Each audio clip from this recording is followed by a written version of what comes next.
ਹੈ ਭੀ ਸਚ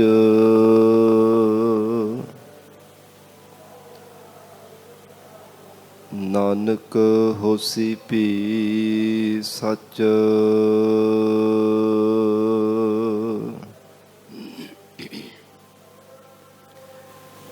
ਉਠਤ ਸੁਖੀਆ ਬੈਠਤ ਸੁਖੀਆ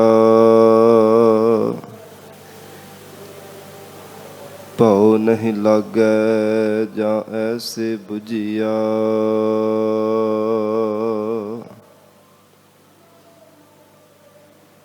ਰਾਖਾ ਏਕ ਹਮਾਰਾ ਸੁਆਮੀ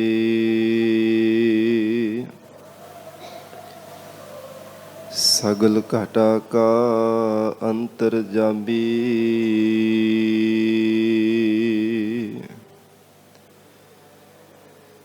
ਸੋਏ ਅਚਿੰਤਾ ਜਾਗ ਅਚਿੰਤਾ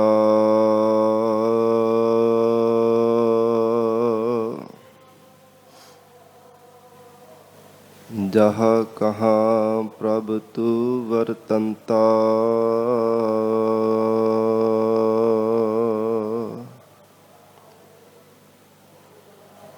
ਘਰ ਸੁਖ ਵਸਿਆ ਬਾਹਰ ਸੁਖ ਪਾਇਆ।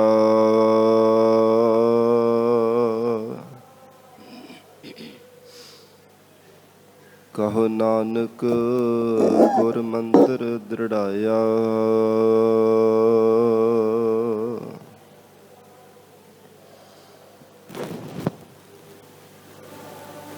ਜੈਸਾ ਸਤਿਗੁਰ ਸੁਣੀਦਾ ਤੈਸੋ ਹੀ ਮੈਂ ਡੀਠ।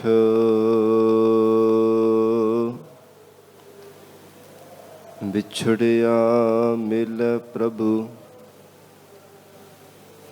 ਹਰ ਦਰਗਹ ਕਾ ਬਸੀਠ।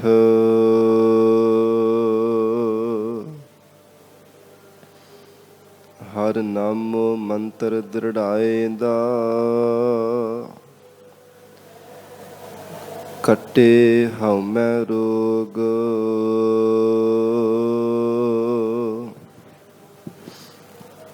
ਨਾਨਕ ਸਤਿਗੁਰ ਤਿਨਾ ਮਿਲਾਇਆ ਜਿਨਾ ਤੁਰੇ ਪਾਇਆ ਸੰਜੋਗ।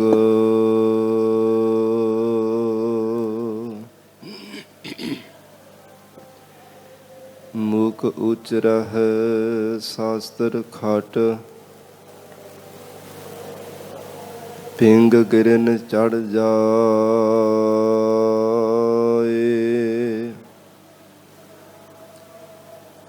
ਅੰਧ ਲਖੈ ਬਦਰੋ ਸੁਣੈ ਜਾਉ ਕਾਲ ਕਿਰਪਾ ਕਰਾਏ।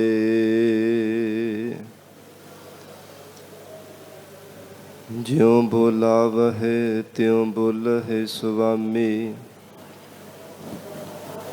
ਕੁਦਰਤ ਕਵਣ ਹਮਾਰੀ।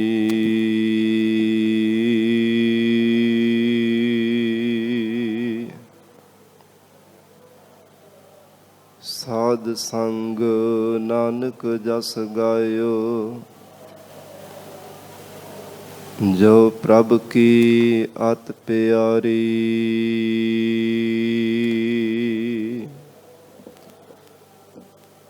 ਸਾਧ ਸੰਗ ਨਾਨਕ ਜਸ ਗਾਇਓ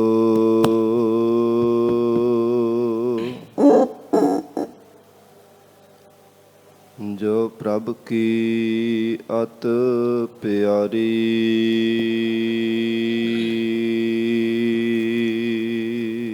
ਸਤਨਾਮ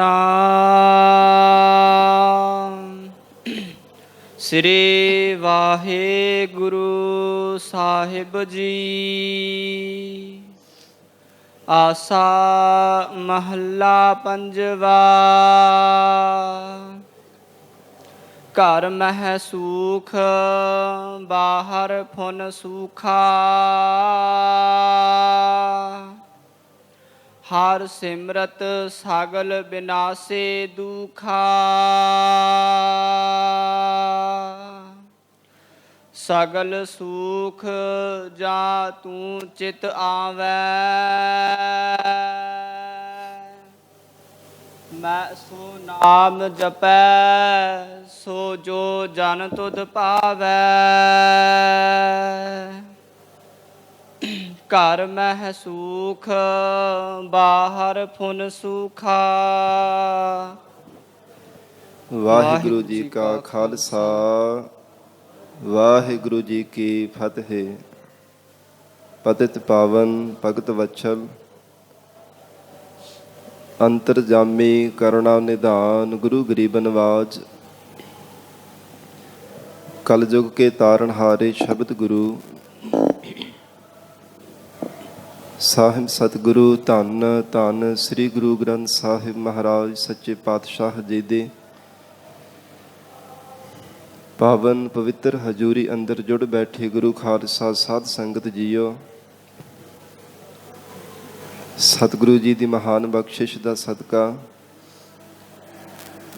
ਅੰਮ੍ਰਿਤ ਵੇਲੇ ਤੋਂ ਮਹਾਰਾਜ ਸਾਹਿਬ ਜੀ ਦੀ ਪਾਵਨ ਹਜ਼ੂਰੀ ਅੰਦਰ ਦੀਵਾਨ ਸਜੇ ਸਨ।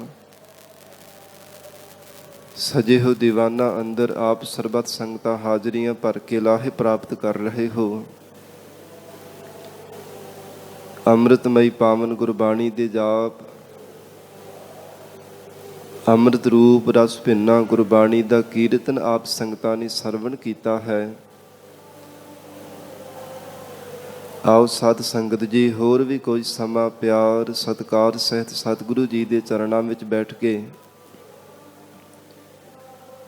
ਲੜੀਵਾਰ ਗੁਰੂ ਸ਼ਬਦ ਦੀ ਵਿਚਾਰ ਨਾਲ ਜੁੜ ਕੇ ਲਾਹੇ ਪ੍ਰਾਪਤ ਕਰੀਏ। ਧੰਨ ਸਤਿਗੁਰੂ ਸ੍ਰੀ ਗੁਰੂ ਅਰਜਨ ਦੇਵ ਸਾਹਿਬ ਜੀ ਮਹਾਰਾਜ ਪਾਵਨ ਗੁਰੂ ਸ਼ਬਦ ਦੀ ਵਿਚਾਰ ਅੰਦਰ ਉਪਦੇਸ਼ ਬਖਸ਼ਿਸ਼ ਕਰ ਰਹੇ ਹਨ। ਸ਼ਰਧਾ ਭਾਵਨਾ ਸਹਿਤ ਗੁਰੂ ਚਰਨਾਂ ਵਿੱਚ ਬੈਠ ਕੇ ਸਰਵਣ ਕਰੀਏ। ਵਿਚਾਰ ਦੀ ਪ੍ਰਾਰੰਭਤਾ ਤੋਂ ਪਹਿਲਾਂ ਮਨ ਨੂੰ ਇਕਾਗਰ ਕਰਨ ਲਈ ਸਰਬਤ ਸੰਗਤ ਅਸੀਸ ਬਖਸ਼ਿਸ਼ ਕਰੋ। ਧੰਨ ਸ੍ਰੀ ਗੁਰੂ ਗ੍ਰੰਥ ਸਾਹਿਬ ਮਹਾਰਾਜ ਜੀ ਨੂੰ ਸੀਸ ਝੁਕਾ ਕੇ ਪਿਆਰ ਅਦਬ ਸਹਿਤ ਉਚਾਰਨ ਕਰੋ। ਜੀ ਕਰੋ ਰਸਨਾ ਪਵਿੱਤਰ ਸਤਨਾਮ ਸ੍ਰੀ ਵਾਹਿਗੁਰੂ ਸਾਹਿਬ। ਸਤਨਾਮ ਸ੍ਰੀ ਵਾਹਿਗੁਰੂ ਸਾਹਿਬ ਜੀ। ਸਤਨਾਮ ਸ੍ਰੀ ਵਾਹਿਗੁਰੂ ਸਾਹਿਬ ਜੀ। ਆਸਾ ਮਹੱਲਾ ਪੰਜਵਾ। ਘਰ ਮਹਿ ਸੂਖ ਬਾਹਰ ਫੁਨ ਸੂਖਾ।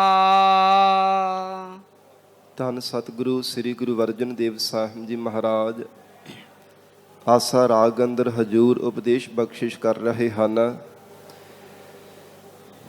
ਜਿਨ੍ਹਾਂ ਗੁਰਮੁਖਾਂ ਦੇ ਜੀਵਨ ਅੰਦਰ ਪ੍ਰਮਾਤਮਾ ਨੇ ਆਤਮਿਕ ਆਨੰਦ ਬਖਸ਼ਿਸ਼ ਕੀਤਾ, ਜੀਵਨ ਮੁਕਤੀ ਦੀ ਦਾਤ ਪ੍ਰਮਾਤਮਾ ਨੇ ਬਖਸ਼ੀ ਹੈ, ਉਹਨਾਂ ਦੀ ਅਵਸਥਾ ਮਹਾਰਾਜ ਸੱਚੇ ਪਾਤਸ਼ਾਹ ਜੀ ਕਥਨ ਕਰ ਰਹੇ ਹਨ।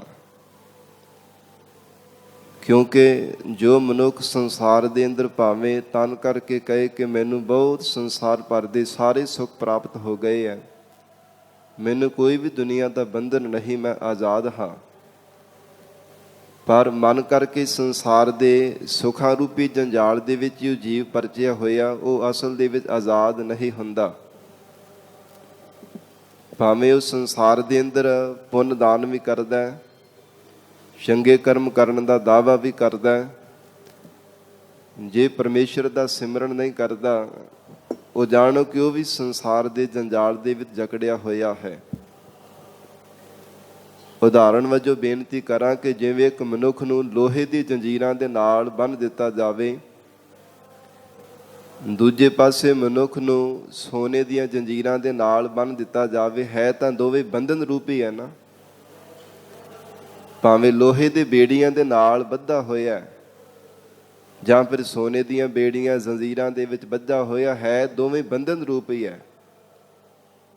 ਇੱਕ ਮਨੁੱਖ ਪਾਪ ਕਰਮ ਕਰਦਾ, ਉਹ ਲੋਹੇ ਦੀਆਂ ਜੰਜੀਰਾਂ ਦੀ ਤਰ੍ਹਾਂ।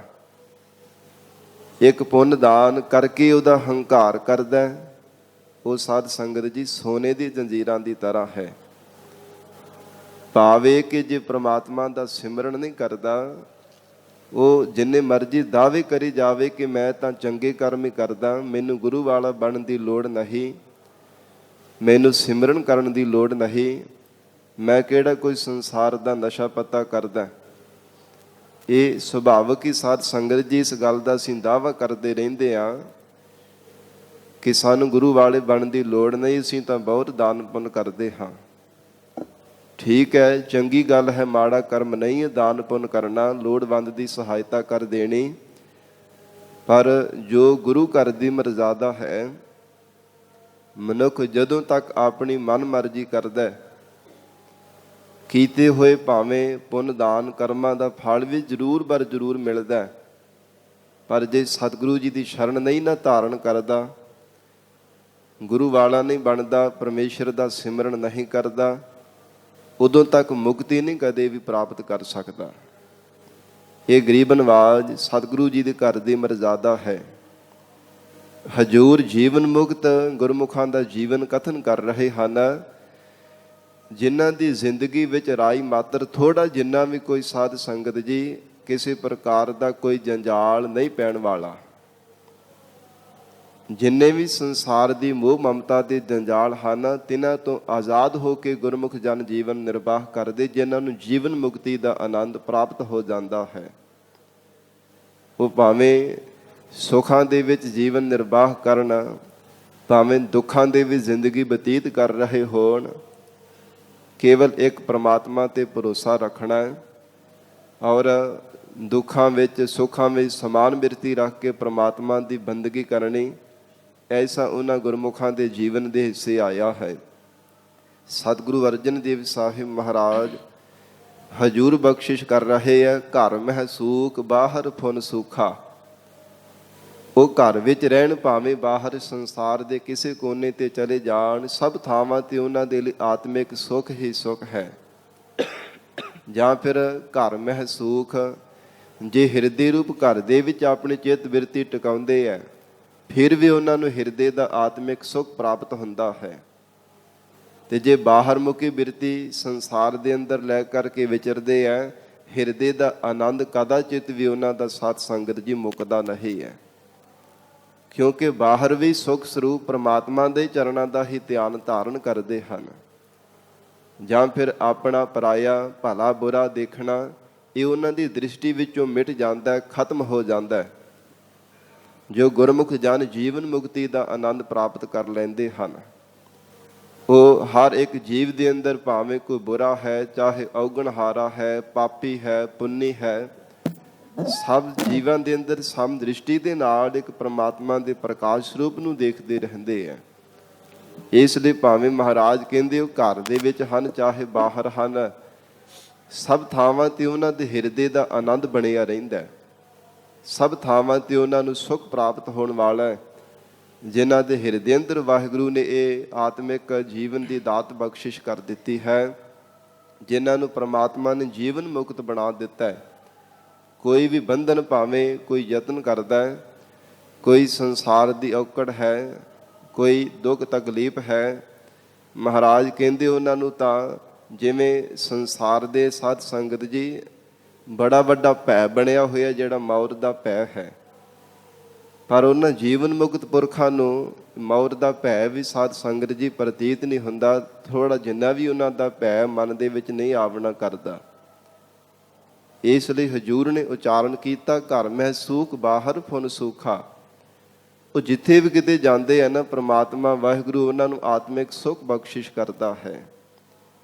ਸਾਧ ਸੰਗਤ ਜੀ, ਭਗਤ ਕਬੀਰ ਸਾਹਿਬ ਜੀ ਦਾ ਗੁਰਬਾਣੀ ਅੰਦਰ ਪਾਵਨ ਸ਼ਲੋਕ ਹੈ ਕਿ ਜਗਤ ਜਿਹੜਾ ਹੈ ਨਾ, ਇਹ ਤ੍ਰਿਸ਼ਨਾ ਦੀ ਅੱਗ ਦੇ ਵਿੱਚ ਸੜਦਾ ਪਿਆ। ਕੋਈ ਸੰਸਾਰ ਦੇ ਜੀ ਵਿਕਾਰਾਂ ਦੀ ਭੱਠੀ ਦੇ ਵਿੱਚ ਭੁੱਜ ਰਹੇ ਹਨ, ਕਿਧਰੇ ਆਸਾ ਤ੍ਰਿਸ਼ਨਾ ਦੀਆਂ ਤਰੰਗਾਂ ਦੇ ਨਾਲ ਜੀਵ ਲਪੇਟ ਵਿੱਚ ਆ ਰਹੇ ਨੇ। ਕਿਸੇ ਨੂੰ ਸੁੱਖ ਨਸੀਬ ਹੋ ਹੀ ਨਹੀਂ ਰਿਹਾ, ਆਤਮਿਕ ਸੁੱਖ ਕਿਸੇ ਨੂੰ ਪ੍ਰਾਪਤ ਨਹੀਂ ਹੁੰਦਾ ਪਿਆ। ਪਰ ਉਹ ਵਡਭਾਗੇ ਪੁਰਖ ਹਨ ਜੋ ਪ੍ਰਮਾਤਮਾ ਦਾ ਸਿਮਰਨ ਕਰਦੇ ਹੈ। ਮਹਾਰਾਜ ਕਹਿੰਦੇ ਉਹ ਜਾਣੋ ਕਿ ਜਗਤ ਦੇ ਅੰਦਰ ਸੁਖੀ ਹਨ, ਜਿਨ੍ਹਾਂ ਨੂੰ ਪ੍ਰਮਾਤਮਾ ਨੇ ਹਿਰਦੇ ਕਰਕੇ ਸਿਮਰਨ ਦੀ ਦਾਤ ਬਖਸ਼ਿਸ਼ ਕੀਤੀ ਹੈ। ਕਬੀਰ ਹਰ ਕਾ ਸਿਮਰਨ ਜੋ ਕਰੈ ਸੋ ਸੁਖੀਆ ਸੰਸਾਰ, ਇਤ ਉਤ ਕਤਹਿ ਨ ਡੋਲਈ ਜਿਸ ਰਾਖੈ ਸਿਰਜਨਹਾਰ। ਆਤਮਿਕ ਸੁਖ ਪ੍ਰਾਪਤੀ ਕਰਨ ਵਾਲਿਆਂ ਦੀ ਇਹ ਨਿਸ਼ਾਨੀ ਵੀ ਨਾਲ ਦੱਸ ਦਿੱਤੀ ਹੈ। ਉਹ ਕਿਤੇ ਡਾਵਾਂ ਡੋਲ ਨਹੀਂ ਹੁੰਦੇ, ਡਗਮਗਾਉਂਦੇ ਨਹੀਂ। ਇਸ ਸੰਸਾਰ ਦੇ ਸੁੱਖਾਂ ਨੂੰ ਦੇਖ ਕਰਕੇ ਉਹਨਾਂ ਦਾ ਮਨ ਜਿਹੜਾ ਹੈ ਵਿਚਲਿਤ ਨਹੀਂ ਹੋਣਾ ਕਰਦਾ। ਉਹਨਾਂ ਗੁਰਮੁਖ ਜਨਾਂ ਦਾ, ਜੀਵਨ ਮੁਕਤੀ ਪ੍ਰਾਪਤ ਕਰਨ ਵਾਲੇ ਬ੍ਰਹਮ ਬੇਤਿਆਂ ਦਾ, ਗੁਰਮੁਖ ਪਿਆਰਿਆਂ ਦਾ ਮਨ ਸੰਸਾਰ ਦੇ ਸੁੱਖਾਂ ਨੂੰ, ਵਿਸ਼ੇ ਸੁੱਖਾਂ ਨੂੰ ਦੇਖ ਕਰਕੇ ਪਰਚਦਾ ਨਹੀਂ, ਡਗਮਗਾਉਂਦਾ ਨਹੀਂ ਹੈ। ਇੱਕ ਰਸ ਪ੍ਰਮਾਤਮਾ ਦੀ ਯਾਦ ਵਿੱਚ ਜੁੜੇ ਰਹਿਣਾ, ਐਸਾ ਉਹਨਾਂ ਗੁਰਮੁਖਾਂ ਦੇ ਹਿੱਸੇ ਆਇਆ ਹੈ। ਸਤਿਗੁਰੂ ਜੀ ਬਖਸ਼ਿਸ਼ ਕਰਦੇ ਹੈ, ਹੇ ਜੀਵ, ਐਸਾ ਉਹਨਾਂ ਗੁਰਮੁਖ ਪਿਆਰਿਆਂ ਦਾ ਜੀਵਨ ਹੈ। ਸੰਸਾਰ ਭਰ ਦੇ ਸਭ ਥਾਵਾਂ ਤੇ ਜਿਨ੍ਹਾਂ ਨੂੰ ਅਕਾਲ ਪੁਰਖ ਵਾਹਿਗੁਰੂ ਜੀ ਦੇ ਚਰਨਾਂ ਦਾ ਭਰੋਸਾ ਬਣ ਜਾਂਦਾ ਹੈ, ਵਾਹਿਗੁਰੂ ਉਹਨਾਂ ਨੂੰ ਸਭ ਥਾਵਾਂ ਤੇ ਆਤਮਿਕ ਸੁੱਖ ਬਖਸ਼ਿਸ਼ ਕਰਦਾ ਹੈ। ਭਾਵੇਂ ਕੋਈ ਦੁੱਖ ਵੀ ਦੇਣ ਦਾ ਯਤਨ ਕਰੇ ਨਾ, ਫਿਰ ਵੀ ਸਾਧ ਸੰਗਤ ਜੀ ਉਹਨਾਂ ਦੇ ਹਿਰਦੇ ਕਰਕੇ ਜਿਹੜੀ ਅਡੋਲਤਾ ਬਣੀ ਰਹਿੰਦੀ ਹੈ। ਕਿੰਨੇ ਮਹਾਨ ਸਿੱਖਾਂ ਸੂਰਬੀਰਾਂ ਦੇ ਜੀਵਨ ਹਨ, ਕਿੰਨੇ ਭਾਵੇਂ ਤਨ ਤੇ ਤਸ਼ੱਦਦ ਕੀਤੇ ਸਾਧ ਸੰਗਤ ਜੀ ਜ਼ਾਲਮਾਂ ਨੇ, ਪਰ ਹਿਰਦੇ ਦੀ ਅਡੋਲਤਾ ਨੂੰ ਥੋੜਾ ਵਿਗਾੜ ਸਕੇ ਹੈ। ਤਨ ਨੂੰ ਭਾਵੇਂ ਵਿਗਾੜ ਦਿੱਤਾ, ਕੀਮਾ ਕਰ ਦਿੱਤਾ, ਆਰਿਆਂ ਦੇ ਨਾਲ ਵੀ ਚੀਰ ਕਰਕੇ ਦੇਖ ਲਿਆ, ਬੰਦ ਵੀ ਕੱਟ ਕਰਕੇ ਦੇਖ ਲਏ, ਖੋਪੜ ਵੀ ਲਾਹ ਕਰਕੇ ਦੇਖ ਲਏ, ਪਰ ਹਿਰਦੇ ਦੀ ਅਡੋਲਤਾ ਨਹੀਂ ਨਾ ਭੰਗ ਕਰ ਸਕੇ। ਕਿਉਂਕਿ ਜਿਸ ਹਿਰਦੇ ਅੰਦਰ ਪ੍ਰਮਾਤਮਾ ਦੇ ਸਿਮਰਨ ਦੀ ਦਾਤ ਪ੍ਰਾਪਤ ਹੋਈ ਹੈ, ਜਿਨ੍ਹਾਂ ਨੂੰ ਜੀਵਨ ਮੁਕਤੀ ਦਾ ਆਨੰਦ ਪ੍ਰਮਾਤਮਾ ਨੇ ਬਖਸ਼ਿਆ, ਉਹ ਕਦੇ ਵੀ ਫਿੱਕਾ ਨਹੀਂ ਪੈਂਦਾ। ਮਹਾਰਾਜ ਕਹਿੰਦੇ ਉਹ ਸਦਾ ਹੀ ਰਹਿੰਦਾ। ਸਰੀਰ ਰੂਪੀ ਕੱਪੜੇ ਨੂੰ ਭਾਵੇਂ ਕੋਈ ਲੀਰੋ ਲੀਰ ਕਰ ਦਿੰਦਾ, ਪਰ ਹਿਰਦੇ ਦੀ ਅਡੋਲਤਾ ਉਹਨਾਂ ਦੀ ਬਰਕਰਾਰ ਰਹਿੰਦੀ ਹੈ। ਸਤਿਗੁਰੂ ਜੀ ਨੇ ਫਰਮਾਨ ਕੀਤਾ, ਹੇ ਜੀਵ ਘਰ ਮਹਿ ਸੂਖ ਬਾਹਰ ਫੁਨ ਸੂਖਾ। ਜਿੱਥੇ ਸਤ ਸੰਗਤ ਰੂਪੀ ਘਰ ਦੇ ਵੀ ਜਿਨ੍ਹਾਂ ਗੁਰਮੁਖਾਂ ਨੇ ਆਤਮਿਕ ਸੁੱਖ ਪ੍ਰਾਪਤ ਕੀਤਾ ਹੈ, ਉਹਨਾਂ ਨੂੰ ਬਾਹਰ ਸੰਸਾਰ ਦੇ ਅੰਦਰ ਵੀ ਪ੍ਰਮਾਤਮਾ ਨੇ ਆਤਮਿਕ ਸੁੱਖ ਬਖਸ਼ਿਆ ਹੈ। ਤੇ ਜਿਨ੍ਹਾਂ ਨੇ ਸਤ ਸੰਗਤ ਰੂਪੀ ਘਰ ਦੇ ਵਿੱਚ ਹੀ ਆਤਮਿਕ ਸੁੱਖ ਨਹੀਂ ਪਾਇਆ, ਹਰ ਸਮੇਂ ਖੋਟੀ ਸੰਗਤ ਦਾ ਹੀ, ਸਾਧ ਸੰਗਤ ਜੀ ਤੁਸ਼ ਮਾਤਰ ਦਾ ਸੁੱਖ ਹੀ ਹਰ ਸਮੇਂ ਪਰਚੇ ਰਹਿੰਦੇ ਹੈ, ਉਹਨਾਂ ਨੂੰ ਸੰਸਾਰ ਦੇ ਅੰਦਰ ਭਲਾ ਕਿਵੇਂ ਆਤਮਿਕ ਸੁੱਖ ਪ੍ਰਾਪਤ ਹੋ ਸਕਦਾ ਹੈ। ਮਹਾਰਾਜ ਕਹਿੰਦੇ ਘਰ ਮਹਿ ਸੂਖ, ਸਤ ਸੰਗਤ ਰੂਪੀ ਘਰ ਦੇ ਵੀ ਜਿਨ੍ਹਾਂ ਨੇ ਆਤਮਿਕ ਸੁੱਖ ਮਾਣ ਲੈਣਾ ਕੀਤਾ ਹੈ, ਉਹਨਾਂ ਨੂੰ ਬਾਹਰ ਵੀ ਸੰਸਾਰ ਦੇ ਕਿਸੇ ਵੀ ਕੋਨੇ ਤੇ ਚਲੇ ਜਾਣ, ਪ੍ਰਮਾਤਮਾ ਆਤਮਿਕ ਸੁੱਖ ਬਖਸ਼ਿਸ਼ ਕਰਦਾ ਹੈ। ਹਰ ਸਿਮਰਤ ਸਾਗਲ ਬਿਨਾਸੇ ਦੁਖਾ। ਪ੍ਰਮਾਤਮਾ ਦਾ ਸਿਮਰਨ ਕਰਨੇ ਕਰਕੇ ਸਾਰੇ ਦੁੱਖ ਉਹਨਾਂ ਦੇ ਬਿਨਾਸੇ ਨਾਸ ਹੋ ਗਏ। ਜਿਨ੍ਹਾਂ ਨੇ ਵਾਹਿਗੁਰੂ ਦਾ ਸਿਮਰਨ ਕੀਤਾ ਹੈ, ਪ੍ਰਭ ਕੋ ਸਿਮਰਹਿ ਸੇ ਸੁਖ ਵਾਸੀ। ਕਿਹੜੇ ਜੀਵ ਸੁੱਖਾਂ ਵਿੱਚ ਨਿਵਾਸ ਕਰਦੇ ਹਨ, ਸੁਖੀ ਆਪਣਾ ਜੀਵਨ ਨਿਰਵਾਹ ਕਰਦੇ ਹਨ, ਜੋ ਵਾਹਿਗੁਰੂ ਦਾ ਸਿਮਰਨ ਕਰਦੇ ਹੈ। ਪਰ ਬੇਗਿਆਤ ਹੋਣੇ ਕਰਕੇ, ਸਮਝ ਨਾ ਹੋਣੇ ਕਰਕੇ ਅਸੀਂ ਸ਼ੰਕੇ ਕਰਦੇ ਹਾਂ ਜੀ ਸਾਨੂੰ ਇੰਨਾ ਸਮਾਂ ਹੋ ਗਿਆ ਗੁਰਬਾਣੀ ਪੜ੍ਹਦੇ ਹਾਂ, ਸਿਮਰਨ ਕਰਦੇ ਹਾਂ, ਨਾਮ ਜਪਦੇ ਹਾਂ, ਸਾਨੂੰ ਤਾਂ ਕੁਝ ਮਿਲਿਆ ਹੀ ਨਹੀਂ। ਕੀ ਪਤਾ ਕਿੰਨੇ ਕੁ ਪਾਪ ਕਰਮ ਸਾਡੇ ਪ੍ਰਮਾਤਮਾ ਨੇ ਕੱਟੇ ਹਨ, ਕਿੰਨੇ ਕੁ ਭੈੜੇ ਕਰਮ ਕੀਤੇ ਹੋਏ ਗੁਨਾਹ ਜਿਹੜੇ ਸਨ, ਜਿਨ੍ਹਾਂ ਕਰਕੇ ਬਹੁਤ ਜ਼ਿਆਦਾ ਦੁਖੀ ਹੋਣਾ ਪੈਣਾ ਸੀ, ਪ੍ਰਮਾਤਮਾ ਨੇ ਥੋੜ੍ਹੇ ਦੇ ਵਿੱਚ ਹੀ ਵਾਹਿਗੁਰੂ ਨੇ ਕੱਟ ਦਿੱਤੇ ਹੈ। ਇਸ ਲਈ ਮਹਾਰਾਜ ਹਜ਼ੂਰ ਕਹਿੰਦੇ ਪਰਮੇਸ਼ਰ ਦਾ ਸਿਮਰਨ ਕਰਨ ਦੇ ਨਾਲ ਸਭ ਦੁੱਖ ਪ੍ਰਮਾਤਮਾ ਨੇ ਨਾਸ਼ ਕਰ ਦਿੱਤੇ ਹਨ। ਜਿਨ੍ਹਾਂ ਪਾਪ ਕਰਮਾਂ ਕਰਕੇ ਜੀਵ ਨੂੰ ਦੁਖੀ ਹੋਣਾ ਪੈਣਾ ਸੀ, ਪੂਰਬਲੇ ਜਨਮਾਂ ਦੇ ਵਿੱਚ ਕਮਾਏ ਹੋਏ ਜਿਹੜਾ ਬੀਜਿਆ ਹੋਇਆ ਕਰਮਾਂ ਦਾ ਬੀਜ, ਉਹ ਦੁੱਖ ਰੂਪ ਦੇ ਵਿੱਚ ਸਾਧ ਸੰਗਤ ਜੀ ਫਲ ਜਿਹੜਾ ਭੋਗਣਾ ਪੈਣਾ ਸੀ, ਪਰ ਵਾਹਿਗੁਰੂ ਦਾ ਸਿਮਰਨ ਕਰਨੇ ਕਰਕੇ ਪ੍ਰਮਾਤਮਾ ਨੇ ਜਿਹੜਾ ਬੀਜਿਆ ਹੋਇਆ ਦੁੱਖਾਂ ਦਾ ਬੀਜ ਸੀ ਨਾ, ਉਹ ਵਾਹਿਗੁਰੂ ਨੇ ਸੁਪਨੇ ਦੇ ਵਿੱਚ ਹੀ ਭੁਗਤਾ ਦਿੱਤਾ। ਐਸੇ ਕਿੰਨੇ ਸਿੱਖਾਂ ਦੇ ਜੀਵਨ ਹਨ ਜਿਨ੍ਹਾਂ ਨੇ ਗੁਰੂ ਸ਼ਰਨ ਧਾਰਨ ਕੀਤੀ ਹੈ, ਪ੍ਰਮਾਤਮਾ ਦਾ ਸਿਮਰਨ ਕੀਤਾ ਹੈ, ਸੂਲੀ ਤੋਂ ਸੂਲ ਦੇ ਵਿੱਚ ਪ੍ਰਮਾਤਮਾ ਨੇ ਉਹਨਾਂ ਦੇ ਦੁੱਖ ਕੱਟ ਦਿੱਤੇ ਹਨ। ਐਸੀ ਮਹਾਨ ਵਾਹਿਗੁਰੂ ਦੇ ਸਿਮਰਨ ਦੇ ਵਿੱਚ ਸ਼ਕਤੀ ਹੈ।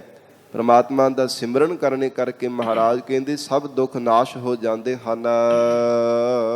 ਸਗਲ ਸੁਖ ਜਾ ਤੂੰ ਚਿਤ ਆਵੈ। हे ਪ੍ਰਮਾਤਮਾ, ਜੇ ਸਾਡੇ ਚਿੱਤ ਵਿੱਚ ਆਪ ਜੀ ਦੀ ਯਾਦ ਆ ਜਾਂਦੀ ਹੈ ਨਾ, ਇਉਂ ਪ੍ਰਤੀਤ ਹੁੰਦਾ ਕਿ ਸਾਰੇ ਸੁੱਖ ਸਾਨੂੰ ਪ੍ਰਾਪਤ ਹੋ ਗਏ ਹਨ। ਇਹ ਗੁਰਮੁਖਾਂ ਦਾ ਨਿਸ਼ਚਾ ਹੈ। ਪਰ ਸਾਧ ਸੰਗਤ ਜੀ, ਸਭ ਕੁਝ ਮਿਲਣ ਦੇ ਬਾਵਜੂਦ ਫਿਰ ਵੀ ਅਸੀਂ ਰੋਂਦੇ ਰਹਿੰਦੇ ਹਾਂ ਜੀ, ਮਹਾਰਾਜ ਸਾਨੂੰ ਦਿੱਤਾ ਕੀ? ਰੱਬਾ ਸਾਨੂੰ ਦਿੱਤਾ ਕੀ ਹੈ? ਸਭ ਕੁਝ ਸਾਡੇ ਗਵਾਂਢੀਆਂ ਨੂੰ ਦੇ ਦਿੱਤਾ। ਫਿਰ ਵੀ ਜੀਵ ਭੁੱਬਾ ਮਾਰ ਮਾਰ ਕਰਕੇ ਰੋਂਦਾ ਰਹਿੰਦਾ, ਕਰਲਾਉਂਦਾ ਰਹਿੰਦਾ।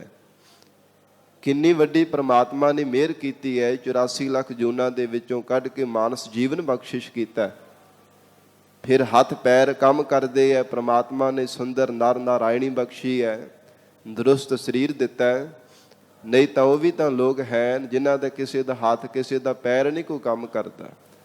ਜ਼ੁਬਾਨ ਤੋਂ ਗੂੰਗੇ ਹੈ, ਕੰਨਾਂ ਤੋਂ ਬੋੜੇ ਹੈ, ਅੱਖਾਂ ਵਿੱਚ ਦੇਖਣ ਦੀ ਸ਼ਕਤੀ ਨਹੀਂ, ਅੰਨੇ ਹੀ ਸੰਸਾਰ ਦੇ ਅੰਦਰ ਜਨਮੇ ਹੈ। ਮਹਾਰਾਜ ਹਜੂਰ ਕਹਿੰਦੇ ਉਹਨਾਂ ਨੂੰ ਪਤਾ ਕਿ ਇਹਨਾਂ ਇੰਦਰੀਆਂ ਦੀ ਕੀ ਕੀਮਤ ਹੈ। ਪਰ ਸਭ ਕੁਝ ਮਿਲਣ ਦੇ ਬਾਵਜੂਦ ਵੀ ਇਹ ਜੀਵ ਨਾ ਸ਼ੁਕਰਾ ਹੋਇਆ ਤੁਰਿਆ ਫਿਰ ਰਿਹਾ। ਪ੍ਰਮਾਤਮਾ ਦਾ ਕਦੇ ਵੀ ਸ਼ੁਕਰ ਨਹੀਂ ਕਰਦਾ, ਰੱਬ ਦਾ ਸ਼ੁਕਰਾਨਾ ਨਹੀਂ ਕਰਦਾ। ਫਿਰ ਵੀ ਬਾਰ-ਬਾਰ ਭੁੱਬਾ ਮਾਰਦਾ ਰਹਿੰਦਾ ਕਿ ਮੈਨੂੰ ਦਿੱਤਾ ਕੀ? ਪਰ ਮਹਾਰਾਜ ਹਜੂਰ ਨੇ ਉਚਾਰਨ ਕੀਤਾ ਕਿ ਜੋ ਗੁਰਮੁਖਾਂ ਦਾ ਨਿਸ਼ਚਾ ਹੈ, ਸਗਲ ਸੂਖ ਜਾਂ ਤੂੰ ਚਿਤ ਆਵੇਂ। ਪ੍ਰਮਾਤਮਾ ਜੇ ਚਿੱਤ ਵਿੱਚ ਆਪ ਜੀ ਦੀ ਯਾਦ ਆ ਜਾਵੇ ਨਾ, ਇਉਂ ਪ੍ਰਤੀਤ ਹੁੰਦਾ ਕਿ ਸਾਰੇ ਸੁੱਖ ਹੀ ਸਾਨੂੰ ਸੰਸਾਰ ਦੇ ਮਿਲ ਗਏ ਹੈ। ਕੋਈ ਵੀ ਸੁੱਖ ਦੁਨੀਆ ਦਾ ਪਿੱਛੇ ਨਹੀਂ ਰਹਿ ਗਿਆ ਜੇ ਪ੍ਰਮਾਤਮਾ ਹਿਰਦੇ ਅੰਦਰ ਆ ਕੇ ਨਿਵਾਸ ਕਰ ਲੈਂਦਾ। ਸੁੱਖ ਦੇਣ ਵਾਲਾ ਦਾਤਾ ਵੀ ਤਾਂ ਪ੍ਰਮਾਤਮਾ ਹੀ ਹੈ। ਤੇ ਜਿੱਥੇ ਬਾਦਸ਼ਾਹ ਚਲਾ ਜਾਵੇ ਤੇ ਸਾਧ ਸੰਗਤ ਜੀ, ਸੁੱਖ ਸਹੂਲਤਾਂ ਆਪਣੇ ਆਪ ਹੀ ਉਹਦੇ ਨਾਲ ਪਿੱਛੇ ਪਿੱਛੇ ਚਲਾ ਜਾਂਦੀਆਂ ਹਨ। ਤੇ ਜਿੱਥੇ ਸੁੱਖਾਂ ਦਾ ਦਾਤਾ ਪਰਮੇਸ਼ਰ ਆ ਕੇ ਨਿਵਾਸ ਕਰ ਲੈਂਦਾ, ਦਾਤਾਂ ਫਿਰ ਉੱਥੇ ਪਿੱਛੇ ਨਹੀਂ ਰਹਿ ਜਾਂਦੀਆਂ। ਉੱਥੇ ਵੀ ਸਾਰੀਆਂ ਦਾਤਾਂ ਆ ਕਰਕੇ ਆਪਣੇ ਆਪ ਪ੍ਰਾਪਤ ਹੋਣ ਲੱਗ ਪੈਂਦੀਆਂ ਨੇ।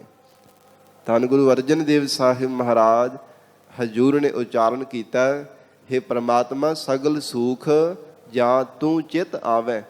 ਮਹਾਰਾਜ ਜਿਨ੍ਹਾਂ ਦੇ ਚਿੱਤ ਵਿੱਚ ਆਪ ਜੀ ਦੀ ਯਾਦ ਆ ਜਾਂਦੀ ਹੈ, ਉਹਨਾਂ ਨੂੰ ਸਾਰੇ ਸੁੱਖ ਪ੍ਰਾਪਤ ਹੋ ਜਾਂਦੇ ਹਨ।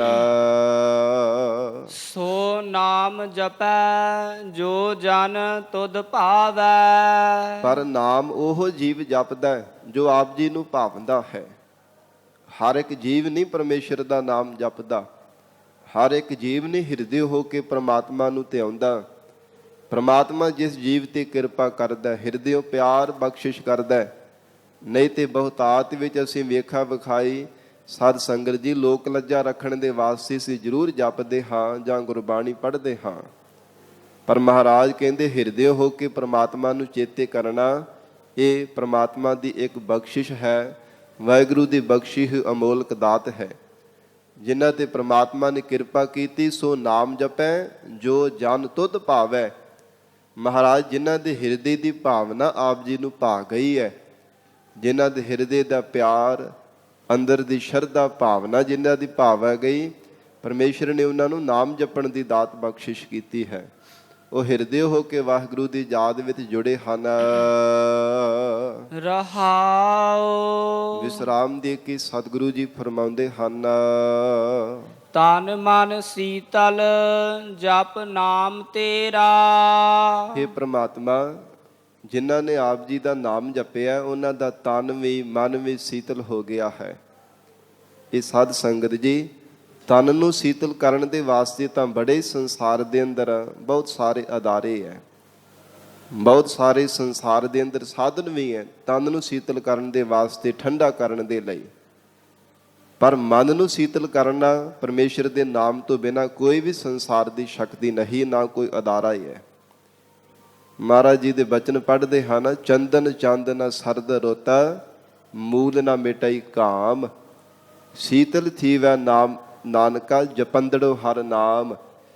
ਵਾਹਿਗੁਰੂ ਦੇ ਨਾਮ ਦੇ ਵਿੱਚ ਐਸੀ ਸੀਤਲਤਾ ਹੈ, ਜਿਸ ਹਿਰਦੇ ਅੰਦਰ ਪਰਮੇਸ਼ਰ ਦਾ ਨਾਮ ਨਿਵਾਸ ਕਰ ਜਾਂਦਾ ਹੈ, ਉਹ ਹਿਰਦਾ ਵੀ ਸੀਤਲ ਹੋ ਜਾਂਦਾ ਹੈ। ਵਿਕਾਰਾਂ ਦੀ ਤਪਸ਼ ਉੱਥੋਂ ਹਟ ਜਾਂਦੀ ਹੈ, ਪਰਮੇਸ਼ਰ ਦੇ ਨਾਮ ਦੀ ਸੀਤਲਤਾ ਪ੍ਰਾਪਤ ਹੋ ਜਾਂਦੀ ਹੈ। ਤਨ ਵੀ ਗੁਰਮੁਖਾਂ ਦਾ ਸੀਤਲ ਹੋ ਗਿਆ, ਜਿਹੜਾ ਹਰ ਸਮੇਂ ਵਿਕਾਰਾਂ ਦੀ ਤਪਸ਼ ਦੇ ਵਿੱਚ ਤਪਦਾ ਰਹਿੰਦਾ ਸੀ। ਜਿਨ੍ਹਾਂ ਦੇ ਹਿਰਦੇ ਅੰਦਰ ਵਾਹਿਗੁਰੂ ਨੇ ਨਾਮ ਬਖਸ਼ਿਸ਼ ਕੀਤਾ, ਤਨ ਮਨ ਸੀਤਲ ਜਪ ਨਾਮ ਤੇਰਾ। ਮਹਾਰਾਜ ਜਪਣੇ ਯੋਗ ਆਪ ਜੀ ਦਾ ਨਾਮ, ਜਿਨ੍ਹਾਂ ਨੇ ਆਪ ਜੀ ਦਾ ਨਾਮ ਜਪ ਲਿਆ, ਉਹ ਤਨ ਕਰਕੇ ਮਨ ਕਰਕੇ ਸ਼ੀਤਲ ਹੋ ਗਏ ਹਨ। ਹਰ ਹਰ ਜਪਤ ਢਹਿ ਦੁਖ ਡੇਰਾ।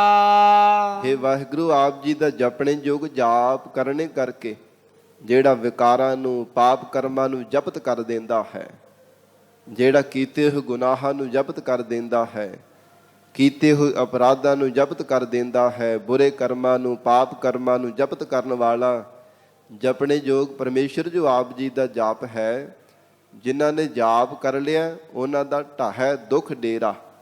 ਜੰਮਣ ਮਰਨ ਦਾ ਦੁੱਖ ਜਿਹੜਾ ਸੀ ਨਾ, ਉਹ ਪ੍ਰਮਾਤਮਾ ਨੇ ਡੇਰਾ ਹੀ ਉਹਨਾਂ ਦਾ ਢਾਹ ਦਿੱਤਾ।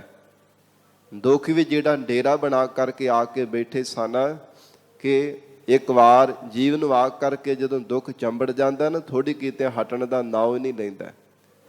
ਤਨ ਕਰਕੇ ਦੁੱਖ ਚੰਬੜੇ ਹੋਏ ਹੈ, ਕਿਧਰੇ ਮਨ ਕਰਕੇ ਔਗਣਾ ਵਿਕਾਰਾਂ ਪਾਪ ਕਰਮਾਂ ਰੂਪੀ ਦੁੱਖ ਆ ਕਰਕੇ ਚੰਬੜੇ ਹੋਏ ਹਨ।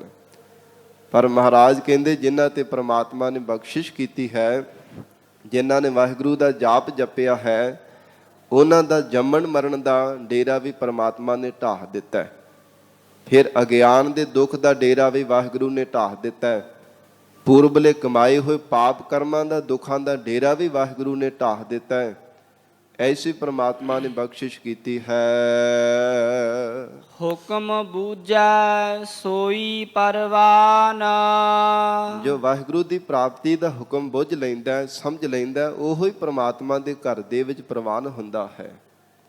ਕਿ ਇਹੋ ਹੀ ਪ੍ਰਮਾਤਮਾ ਦਾ ਹੁਕਮ ਹੈ। ਇੱਕੋ ਹੁਕਮ ਕਿ ਇੱਕ ਪਰਮੇਸ਼ਰ ਦਾ ਹੁਕਮ ਹੈ ਕਿ ਵਾਹਿਗੁਰੂ ਦੀ ਬੰਦਗੀ ਕਰਕੇ ਪਰਮੇਸ਼ਰ ਦਾ ਨਾਮ ਜਪ ਕੇ ਹੀ ਸੰਸਾਰ ਤੋਂ ਭਵਜਲ ਤੋਂ ਤਰੀਦਾ ਹੈ।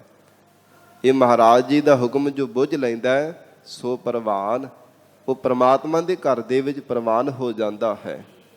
ਜਿਸ ਜੀਵ ਨੇ ਮਹਾਰਾਜ ਸਾਹਿਬ ਜੀ ਦੇ ਹੁਕਮ ਨੂੰ ਸਮਝ ਲਿਆ, ਗੁਰੂ ਬਚਨਾਂ ਨੂੰ ਸਤ ਕਰਕੇ ਮੰਨ ਲਿਆ, ਉਹ ਪ੍ਰਮਾਤਮਾ ਦੇ ਘਰ ਦੇ ਵਿੱਚ ਪ੍ਰਵਾਨ ਹੋ ਗਿਆ ਹੈ।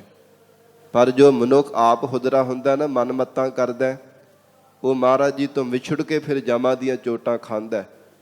ਸਤਿਗੁਰੂ ਜੀ ਦੇ ਬਚਨ ਹਨ, ਜੋ ਗੁਰੂ ਕਾ ਸਿੱਖ ਮਹਾਰਾਜ ਜੀ ਦੇ ਬਚਨਾਂ ਨੂੰ ਸਤ ਕਰਕੇ ਮੰਨਦਾ, ਕਿੰਨਾ ਮਾਣ ਕਿੰਨਾ ਸਤਿਕਾਰ ਮਹਾਰਾਜ ਸਾਹਿਬ ਜੀ ਨੇ ਉਹ ਸਿੱਖ ਦਾ ਕੀਤਾ।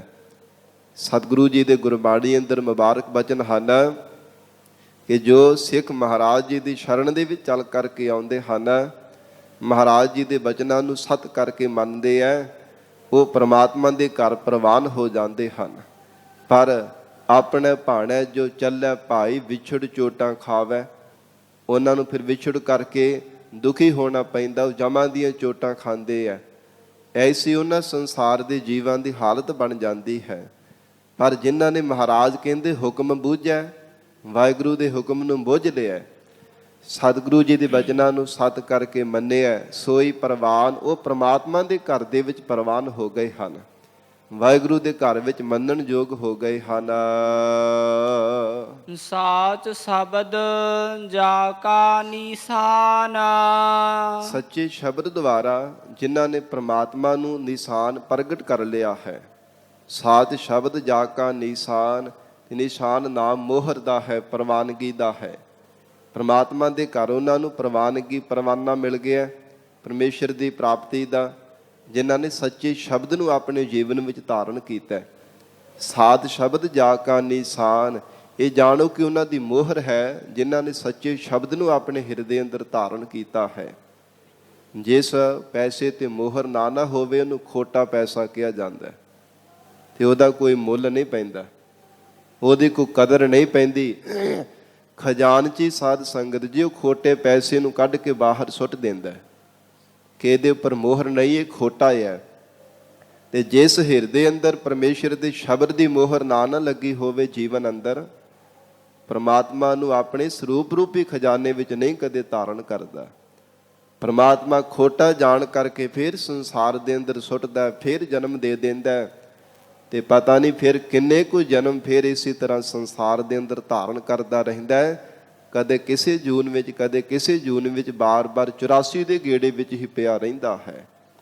ਮਹਾਰਾਜ ਧੰਨ ਗੁਰੂ ਅਰਜਨ ਦੇਵ ਸਾਹਿਬ ਪਾਤਸ਼ਾਹ ਸਤਿਗੁਰੂ ਜੀ ਆਖ ਰਹੇ ਨੇ, ਸਾਚ ਸ਼ਬਦ ਜਾ ਕਾ ਨਿਸ਼ਾਨ, ਜਿਨ੍ਹਾਂ ਨੇ ਸੱਚੇ ਸ਼ਬਦ ਨੂੰ ਧਾਰਨ ਕੀਤਾ ਹੈ, ਪ੍ਰਮਾਤਮਾ ਨੇ ਉਹਨਾਂ ਦੇ ਜੀਵਨ ਦੇ ਅੰਦਰ ਪੱਕੀ ਛਾਪ ਲਾ ਦਿੱਤੀ, ਮੋਹਰ ਲਗਾ ਦਿੱਤੀ ਹੈ ਕਿ ਇਹ ਗੁਰੂ ਵਾਲੇ ਬਣ ਕੇ ਇਹਨਾਂ ਨੇ ਜੀਵਨ ਦੀ ਸਫਲਤਾ ਬਣਾਈ ਹੈ। ਉਹ ਗੁਰਮੁਖ ਪਿਆਰੇ ਵਾਹਿਗੁਰੂ ਦੇ ਘਰ ਪ੍ਰਵਾਨ ਹਨ। ਗੁਰਪੂਰੈ ਹਰ ਨਾਮ ਦ੍ਰਿੜਾਇਆ। ਪੂਰੇ ਸਤਿਗੁਰੂ ਜੀ ਨੇ ਸਾਨੂੰ ਨਾਮ ਦ੍ਰਿੜ ਕਰਵਾ ਦਿੱਤਾ ਹੈ। ਗਰੀਬ ਨਵਾਜ, ਇਹ ਸਤਿਗੁਰੂ ਜੀ ਦੀ ਵਡਿਆਈ ਹੈ। ਜੀਵ ਦੇ ਹਿਰਦੇ ਅੰਦਰ ਪਰਮੇਸ਼ਰ ਦਾ ਨਾਮ ਵਸਾਵ ਦੇਣਾ, ਪਰਪੱਕਤਾ ਬਣਾ ਦੇਣੀ, ਹਿਰਦੇ ਅੰਦਰ ਅਡੋਲ ਹੋ ਕੇ ਪ੍ਰਮਾਤਮਾ ਦੀ ਯਾਦ ਵਿੱਚ ਜੁੜਨਾ, ਇਹ ਪੂਰੇ ਸਤਿਗੁਰਾਂ ਦੀ ਵਡਿਆਈ ਹੈ। ਨਹੀਂ ਤਾਂ ਆਪੋ ਵਿੱਚ ਵੀ ਭਾਵੇਂ ਸਾਧ ਸੰਗਤ ਅਸੀਂ ਨਾਮ ਜਪਦੇ ਹਾਂ, ਪਰ ਸਾਨੂੰ ਭਰੋਸਾ ਨਹੀਂ ਹੁੰਦਾ, ਪ੍ਰਤੀਤ ਨਹੀਂ ਵੱਜਦੀ ਕਿ ਨਾਮ ਜਪਦੇ ਪਏ ਆ, ਪਤਾ ਨਹੀਂ ਕੁਝ ਮਿਲਣਾ ਵੀ ਹੈ ਕਿ ਨਹੀਂ ਮਿਲਣਾ, ਕਿ ਕਿੰਨੀ ਕੁ ਵਾਹਿਗੁਰੂ ਦੇ ਨਾਮ ਦੀ ਵਡਿਆਈ ਹੈ। ਪਰ ਜਦੋਂ ਸਤਿਗੁਰੂ ਜੀ ਉਪਦੇਸ਼ ਦੇ ਕਰਕੇ ਹਿਰਦੇ ਅੰਦਰ ਨਾਮ ਪਰਪੱਕ ਕਰ ਦਿੰਦੇ ਆ ਨਾ, ਫਿਰ ਜੀਵ ਦਾ ਮਨ ਕਦੇ ਵੀ ਡਾਵਾਂਡੋਲ ਨਹੀਂ ਹੁੰਦਾ। ਫਿਰ ਇਹ ਮਨ ਵਿੱਚ ਭਾਵਨਾ ਬਣਾ ਕੇ ਪਰਮੇਸ਼ਰ ਦਾ ਨਾਮ ਜਪਦਾ ਹੈ, ਪ੍ਰਭ ਕਾ ਸਿਮਰਨ ਸਭ ਤੇ ਉੱਚਾ, ਕਿ ਵਾਹਿਗੁਰੂ ਦਾ ਸਿਮਰਨ ਸਭ ਤੋਂ ਉੱਚਾ ਹੈ। ਨਾਮ ਤੁਲ ਕਛ ਅਵਰ ਨਾ ਹੋਏ, ਨਾਨਕ ਗੁਰਮੁਖ ਨਾਮ ਪਾਵੈ ਜਨ ਕੋਏ, ਕਿ ਵਾਹਿਗੁਰੂ ਦੇ ਨਾਮ ਦੇ ਤੁਲ ਕੋਈ ਦੁਨੀਆ ਦੀ ਸ਼ਕਤੀ, ਕੋਈ ਵੀ ਦੁਨੀਆ ਦਾ ਸੁੱਖ, ਸੰਸਾਰ ਦੇ ਜਿੰਨੇ ਵੀ ਸੁੱਖ ਹਨ, ਕੋਈ ਵੀ ਇਹਦੇ ਸਮਸਤ ਪੁੱਜ ਨਹੀਂ ਸਕਦੇ। ਜਦੋਂ ਮਹਾਰਾਜ ਜੀ ਦੇ ਉਪਦੇਸ਼ ਦੁਆਰਾ ਨਾਮ ਜਪਦਾ ਹੈ, ਸਤਿਗੁਰੂ ਜੀ ਜੀਵ ਨੂੰ ਸਮਝਾ ਕੇ ਹਿਰਦੇ ਅੰਦਰ ਪਰਮੇਸ਼ਰ ਦਾ ਨਾਮ ਵਸਾ ਦੇਣ ਵਾਲੇ ਹਨ। ਭਨਤ ਨਾਨਕ ਮੇਰਾ ਮਨ ਸੁਖ ਪਾਇਆ। ਸਤਿਗੁਰੂ ਜੀ ਬਖਸ਼ਿਸ਼ ਕਰਦੇ ਹਨ। ਜਦੋਂ ਗਰੀਬ ਨਵਾਜ ਮਹਾਰਾਜ ਸਾਹਿਬ ਜੀ ਨੇ ਕਿਰਪਾ ਕੀਤੀ, ਹਿਰਦੇ ਅੰਦਰ ਨਾਮ ਦ੍ਰਿੜਾਇਆ, ਪਰਪੱਕ ਕਰ ਦਿੱਤਾ, ਭਨਤ ਨਾਨਕ ਮੇਰਾ ਮਨ ਸੁਖ ਪਾਇਆ। ਮਹਾਰਾਜ ਉਚਾਰਨ ਕਰ ਰਹੇ ਹੈ, ਭਨਤ ਨਾਮ ਉਚਾਰਨ ਕਰਨੇ ਦਾ ਹੈ। ਸਤਿਗੁਰੂ ਜੀ ਆਖ ਰਹੇ ਹਨ ਕਿ ਸਾਡੇ ਮਨ ਨੇ ਆਤਮਿਕ ਸੁਖ ਪ੍ਰਾਪਤ ਕਰ ਲਿਆ, ਹਿਰਦੇ ਕਰਕੇ ਸਾਨੂੰ ਪਰਮ ਸੁਖ ਦੀ ਪ੍ਰਾਪਤੀ ਹੋ ਗਈ। ਜਦੋਂ ਗਰੀਬ ਨਵਾਜ ਸਤਿਗੁਰਾਂ ਨੇ ਹਿਰਦੇ ਅੰਦਰ ਨਾਮ ਦ੍ਰਿੜਾ ਦਿੱਤਾ ਹੈ, ਇਹ ਮਹਾਰਾਜ ਸੱਚੇ ਪਾਤਸ਼ਾਹ ਜੀ ਦੀ ਵਡਿਆਈ ਹੈ। ਆਸਾ ਮਹੱਲਾ ਪੰਜਵਾ। ਜਹਾ ਪਠਾਵਹੁ ਤਹ ਤਹ ਜਾਈ। ਹਜੂਰ ਕਹਿੰਦੇ ਹੈ ਪ੍ਰਮਾਤਮਾ, ਜਿੱਥੇ ਵੀ ਆਪ ਜੀ ਸਾਨੂੰ ਭੇਜਦੇ ਹੋ ਨਾ, ਸਾਡੀ ਪਰਾਰਬਧ ਅਨੁਸਾਰ ਉੱਥੇ ਉੱਥੇ ਅਸੀਂ ਜਾਂਦੇ ਹਾਂ। ਜੀਵਨ ਦੇ ਅੰਦਰ ਕਈ ਵਾਰ ਮਨੁੱਖ ਬਹੁਤ ਕੁਝ ਸੋਚਦਾ ਹੈ ਕਿ ਮੈਂ ਇਵੇਂ ਕਰਨਾ, ਇਸ ਢੰਗ ਦੇ ਨਾਲ ਮੈਂ ਇੱਥੇ ਜਾਣਾ, ਪਰ ਮਹਾਰਾਜ ਕਹਿੰਦੇ ਹੁੰਦਾ ਉਹ ਕੁਝ ਜੋ ਪ੍ਰਮਾਤਮਾ ਨੂੰ ਪਾਉਂਦਾ। ਮਤਾ ਕਰੈ ਪੱਛਮ ਕੈ ਤਾਈ ਪੂਰਬ ਹੀਲੇ ਜਾਤ।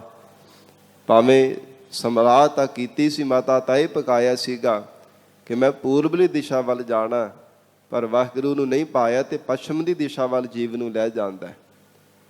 ਇਸ ਕਰਕੇ ਮਹਾਰਾਜ ਕਹਿੰਦੇ ਕਿ ਇਹ ਪ੍ਰਮਾਤਮਾ, ਜਿੱਥੇ ਆਪ ਜੀ ਸਾਨੂੰ ਪਠਾਵੋ ਭੇਜਦੇ ਹੋ, ਉੱਥੇ ਉੱਥੇ ਅਸੀਂ ਜਾਂਦੇ ਹਾਂ। ਜਿੱਥੇ ਜਿੱਥੇ ਮਹਾਰਾਜ ਸਾਡਾ ਦਾਣਾ ਪਾਣੀ ਲਿਖਿਆ, ਜਿੱਥੇ ਕਿਤੇ ਪ੍ਰਮਾਤਮਾ ਸਾਡਾ ਪੂਰਬਲੇ ਕਰਮਾਂ ਦਾ ਬੀਜ ਬੀਜਿਆ ਹੋਇਆ ਖਿਲਰਿਆ, ਮਹਾਰਾਜ ਉਹਨੂੰ ਵੱਢਣ ਦੇ ਵਾਸਤੇ, ਉਹ ਫਲ ਨੂੰ ਭੋਗਣ ਦੇ ਵਾਸਤੇ ਅਸੀਂ ਉੱਥੇ ਉੱਥੇ ਹੀ ਜਾਣਾ ਕਰਦੇ ਹਾਂ। ਮਹਾਰਾਜ ਹਜੂਰ ਦੇ ਬਚਨ ਆਉਂਦੇ ਹਨ, ਨੱਕ ਨੱਥ ਖਸਮ ਹੱਥ ਕਿਰਤ ਧੱਕੇ ਦੇ, ਜਹਾਂ ਦਾਣੇ ਤਹਾਂ ਖਾਣੇ ਨਾਨਕਾ ਸੱਚ ਹੈ। ਮਹਾਰਾਜ ਕਹਿੰਦੇ ਇਹ ਸੱਚ ਹੈ, ਇਹ ਹਕੀਕਤ ਹੈ। ਪੂਰਬਲੇ ਜੀਵ ਦੇ ਕਰਮਾਂ ਦੇ ਬੀਜੇ ਹੋਏ ਜਿਹੜੇ ਬੀਜ, ਉਹਨਾਂ ਨੂੰ ਭੋਗਣ ਦੇ ਵਾਸਤੇ ਇਹ ਪੂਰਬਲੀ ਕਿਰਤ ਦਾ ਪ੍ਰੇਰਿਆ ਹੋਇਆ ਜੀਵ ਉੱਥੇ ਉੱਥੇ ਜਾਂਦਾ ਹੈ ਜਿੱਥੇ ਪ੍ਰਮਾਤਮਾ ਭੇਜਦਾ ਹੈ।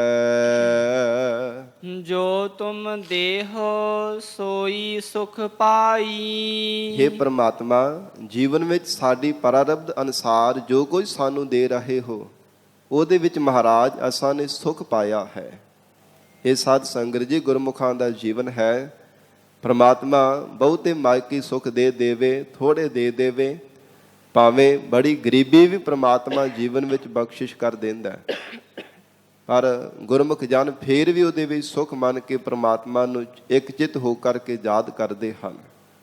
ਐਸਾ ਉਹਨਾਂ ਗੁਰਮੁਖਾਂ ਦਾ ਜੀਵਨ ਹੈ ਜਿਸ ਹਿਰਦੇ ਅੰਦਰ ਪ੍ਰਮਾਤਮਾ ਨੇ ਸਬਰ ਸੰਤੋਖ ਦੀ ਦਾਤ ਬਖਸ਼ਿਸ਼ ਕੀਤੀ ਹੈ।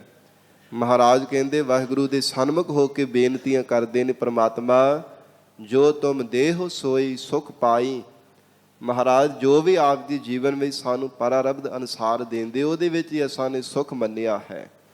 ਭਾਵੇਂ ਥੋੜੀ ਦਾਤ ਹੈ ਭਾਵੇਂ ਬਹੁਤੀ ਹੈ, ਇਹਦੇ ਵਿੱਚ ਹੀ ਮਹਾਰਾਜ ਅਸਾਂ ਨੇ ਆਤਮਿਕ ਸੁਖ ਮੰਨਿਆ ਹੈ। ਸਦਾ ਚੇਰੇ ਗੋਬਿੰਦ ਗੋਸਾਈ। ਗੋਬਿੰਦ ਪ੍ਰithvi ਦੀ ਪਾਲਣਾ ਕਰਨ ਵਾਲਾ, ਸਭ ਜੀਵਾਂ ਦਾ ਮਾਲਕ, ਗੋ ਇੰਦਰੀਆਂ ਨੂੰ ਪ੍ਰਕਾਸ਼ਣ ਵਾਲਾ, ਇੰਦਰੀਆਂ ਨੂੰ ਚਲਾਉਣ ਵਾਲਾ ਐਸਾ ਪ੍ਰਮਾਤਮਾ ਅਕਾਲ ਪੁਰਖ ਵਾਹਿਗੁਰੂ ਆਪ ਜੀ ਦੇ ਅਸੀਂ ਚੇਲੇ ਹਾਂ ਮਹਾਰਾਜ, ਅਸੀਂ ਦਾਸ ਰਿਹਾ। ਤੁਮਰੀ ਕਿਰਪਾ ਤੇ ਤ੍ਰਿਪਤ ਅਗਾਈ। हे ਪ੍ਰਮਾਤਮਾ ਤੁਹਾਡੀ ਕਿਰਪਾ ਕਰਕੇ ਹੀ ਮਨ ਕਰਕੇ ਤ੍ਰਿਪਤ ਹੋ ਗਏ ਹਾਂ। ਕੋਈ ਵੀ ਮਨ ਦੇ ਅੰਦਰ ਹੁਣ ਆਸਾ ਤ੍ਰਿਸ਼ਨਾ, ਕੋਈ ਸੰਸਾਰ ਦੇ ਸੁੱਖਾਂ ਦਾ ਕੋਈ ਫੁਰਨਾ ਨਹੀਂ ਫੁਰਦਾ, ਕੋਈ ਸੰਕਲਪ ਨਹੀਂ ਸੰਸਾਰ ਦੇ ਸੁੱਖਾਂ ਦਾ ਮਨ ਦੇ ਅੰਦਰ ਪੈਦਾ ਹੁੰਦਾ। ਮਨ ਕਰਕੇ ਵੀ ਤ੍ਰਿਪਤ ਹੋ ਗਏ ਹਾਂ, ਤਨ ਕਰਕੇ ਵੀ ਮਹਾਰਾਜ ਅਗਾਈ ਰੱਜ ਗਏ ਹਾਂ। ਕੋਈ ਸੰਸਾਰ ਦੇ ਸੁੱਖ ਚਿੱਤ ਨੂੰ ਭਾਵਦੇ ਨਹੀਂ ਹਨ, ਕਿਉਂਕਿ ਪ੍ਰਮਾਤਮਾ ਜੀ ਕਿਰਪਾ ਕਰ ਦਿੰਦਾ ਹੈ ਤੇ ਹਜੂਰ ਕਹਿੰਦੇ ਜੀਵ ਦੇ ਹਿਰਦੇ ਅੰਦਰ ਸਬਰ ਸੰਤੋਖ ਦੀ ਦਾਤ ਪ੍ਰਾਪਤ ਹੋ ਜਾਂਦੀ ਹੈ। ਤੇ ਸੰਤੋਖੀ ਪੁਰਖ ਜੈਸਾ ਕੋਈ ਸੰਸਾਰ ਦੇ ਅੰਦਰ ਸੁਖੀ ਨਹੀਂ ਹੋ ਸਕਦਾ। ਜੋ ਸੁਖ ਪ੍ਰਮਾਤਮਾ ਨੇ ਸੰਤੋਖੀ ਮਨੁੱਖ ਦੇ ਹਿਰਦੇ ਅੰਦਰ ਬਖਸ਼ਿਆ ਨਾ, ਸਬਰ ਸੰਤੋਖ ਵਾਲੇ ਨੂੰ, ਉਹ ਸੰਸਾਰ ਦਾ ਰਾਜਾ ਮਹਾਰਾਜਾ ਬਾਦਸ਼ਾਹ ਵੀ ਐਸਾ ਸੁਖ ਨਹੀਂ ਮਾਣ ਸਕਦਾ। ਤੇ ਮਹਾਰਾਜ ਤਾਂ ਹੀ ਤਾਂ ਸਤਿਗੁਰੂ ਜੀ ਨੇ ਬਚਨ ਕਹੇ ਹਨ ਗੁਰਬਾਣੀ ਅੰਦਰ, ਬਿਨਾਂ ਸੰਤੋਖ ਨਹੀਂ ਕੋ ਰਾਜੈ। ਮਹਾਰਾਜ ਕਹਿੰਦੇ ਸੰਤੋਖ ਤੋਂ ਬਿਨਾਂ ਕੋਈ ਰੱਜ ਨਹੀਂ ਸਕਦਾ। ਤੇ ਜਿਸ ਹਿਰਦੇ ਦੀ ਤ੍ਰਿਪਤੀ ਨਾ ਹੋਵੇ ਉਹ ਕਦੇ ਸੁਖੀ ਵੀ ਨਹੀਂ ਹੋ ਸਕਦਾ। ਮਹਾਰਾਜ ਸੱਚੇ ਪਾਤਸ਼ਾਹ ਧੰਨ ਗੁਰੂ ਅਰਜਨ ਦੇਵ ਸਾਹਿਬ ਪਾਤਸ਼ਾਹ ਕਹਿੰਦੇ ਹਨ, हे ਪ੍ਰਮਾਤਮਾ ਤੁਮਰੀ ਕਿਰਪਾ ਤੇ ਤ੍ਰਿਪਤ ਅਗਾਈ। ਮਹਾਰਾਜ ਐਸ ਲੋਕ ਕਰਕੇ ਵੀ ਤ੍ਰਿਪਤ ਹੋ ਗਏ ਹਾਂ। ਫਿਰ ਮਹਾਰਾਜ ਇੱਥੇ ਹੀ ਬਸ ਨਹੀਂ, ਸਵਰਗ ਆਦਿਕ ਦੇ ਬ੍ਰਹਮ ਆਦਿਕ ਦੇ ਸੁੱਖਾਂ ਵੱਲੋਂ ਵੀ ਅਗਾਈ ਰੱਜ ਗਏ ਹਾਂ। ਰਹਾਉ ਵਿਸਰਾਮ ਦੇ ਕੇ ਹਜੂਰ ਫਰਮਾਉਂਦੇ ਹਨ, ਤੁਮਰਾ ਦੀਆ ਪੈਨੋ ਖਾਈ। हे ਪ੍ਰਮਾਤਮਾ ਆਪ ਜੀ ਦਾ ਹੀ ਬਖਸ਼ਿਆ ਹੋਇਆ ਸੀ ਪਦਾਰਥ ਛਕ ਰਹੇ ਹਾਂ। ਆਪ ਜੀ ਦੇ ਬਖਸ਼ੇ ਹੋਏ ਮਹਾਰਾਜ ਕੱਪੜੇ ਆਦਿਕ ਜਿੰਨੇ ਵੀ ਮਹਾਰਾਜ ਬਖਸ਼ਿਸ਼ ਕੀਤੀਆਂ ਦਾਤਾਂ ਨੇ ਪਹਿਨ ਰਹੇ ਹਾਂ। ਜੋ ਕੁਝ ਵੀ ਜੀਵਨ ਵਿੱਚ ਮਹਾਰਾਜ ਖਾਣ ਲਈ ਪਹਿਨਣ ਲਈ ਪ੍ਰਾਪਤ ਹੋਇਆ ਤੁਹਾਡੀ ਕਿਰਪਾ ਕਰਕੇ ਪ੍ਰਾਪਤ ਹੋਇਆ। ਪਰ ਅਸੀਂ ਦਾਅਵਾ ਕਰਦੇ ਹਾਂ ਨਹੀਂ ਜੀ ਇਹ ਮੈਂ ਕਮਾਇਆ, ਇਹ ਤਾਂ ਮੇਰੇ ਧਨ ਪਦਾਰਥ ਹਨ, ਇਹ ਤਾਂ ਮੇਰੇ ਸਾਧ ਸੰਸਾਰ ਦੇ ਅੰਦਰ ਧਨ ਪਦਾਰਥ ਜ਼ਮੀਨਾਂ ਜਾਇਦਾਦਾਂ ਦੌਲਤ ਹੈ, ਕੱਪੜੇ ਆਦਿਕ ਸਭ ਕੁਝ ਆਪਣਾ ਹੀ ਦਾਅਵਾ ਕਰਦੇ ਰਹਿੰਦੇ ਹਾਂ।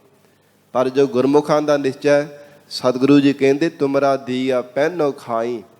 ਮਹਾਰਾਜ ਆਪ ਜੀ ਨੇ ਦਾਤਾਂ ਬਖਸ਼ਿਸ਼ ਕੀਤੀਆਂ ਤਾਂ ਹੀ ਅਸੀਂ ਖਾਂਦੇ ਪਹਿਨਦੇ ਹਾਂ। ਨਾ ਜੀਵਨ ਦੇ ਵਿੱਚ ਦਾਰ ਦਿੰਦੇ ਤੇ ਮਹਾਰਾਜ ਕਿੱਥੋਂ ਖਾਣੇ ਸਨ ਪਦਾਰਥ, ਤਰ੍ਹਾਂ ਤਰ੍ਹਾਂ ਦੇ ਪਦਾਰਥ, ਕਿਵੇਂ ਤਰ੍ਹਾਂ ਤਰ੍ਹਾਂ ਦੇ ਤਨ ਦੇ ਉੱਪਰ ਕੱਪੜੇ ਧਾਰਨ ਕਰਨੇ ਸਨ। ਇਹ ਪਰਮੇਸ਼ਰ ਆਪ ਜੀ ਦੀ ਬਖਸ਼ੀਆਂ ਹੋਈਆਂ ਦਾਤਾਂ ਹਨ। ਤਉ ਪ੍ਰਸਾਦ ਪ੍ਰਭ ਸੁਖੀ ਵਲਾਈ। ਤਉ ਪ੍ਰਸਾਦ ਪਰਮੇਸ਼ਰ ਆਪ ਜੀ ਦੀ ਕਿਰਪਾ ਕਰਕੇ ਜੀਵਨ ਜਿਹੜਾ ਨਾ ਬੜਾ ਸੁੱਖਾਂ ਦੇ ਨਾਲ ਵਲਾਈ ਬਤੀਤ ਕਰ ਰਹੇ ਹਾਂ।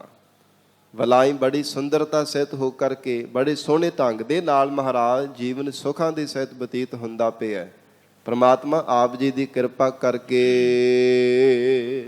ਮਨ ਤਨ ਅੰਤਰ ਤੁਝੈ ਧਿਆਈ। हे ਪ੍ਰਮਾਤਮਾ ਮਨ ਕਰਕੇ ਵੀ ਆਪ ਜੀ ਦੇ ਚਰਨਾਂ ਦਾ ਧਿਆਨ ਧਾਰਨ ਕਰਦੇ ਹਾਂ, ਤਨ ਕਰਕੇ ਵੀ ਮਹਾਰਾਜ ਆਪ ਜੀ ਦਾ ਹੀ ਸੀ ਧਿਆਨ ਧਾਰਦੇ ਹਾਂ। ਮਨ ਕਰਕੇ ਬਾਣੀ ਕਰਕੇ ਸਰੀਰ ਕਰਕੇ ਵਾਹਿਗੁਰੂ ਆਪ ਜੀ ਦੇ ਚਰਨਾਂ ਦਾ ਧਿਆਨ ਧਾਰਿਆ ਹੈ। ਤੁਮਰਾ ਲਵੈ ਨਾ ਕੋ ਲਾਈ। ਕਿਉਂਕਿ ਤੁਹਾਡੇ ਬਰਾਬਰ ਕੋਈ ਸੰਸਾਰ ਦੇ ਅੰਦਰ ਲਾਇਆ ਨਹੀਂ ਲੱਗ ਸਕਦਾ।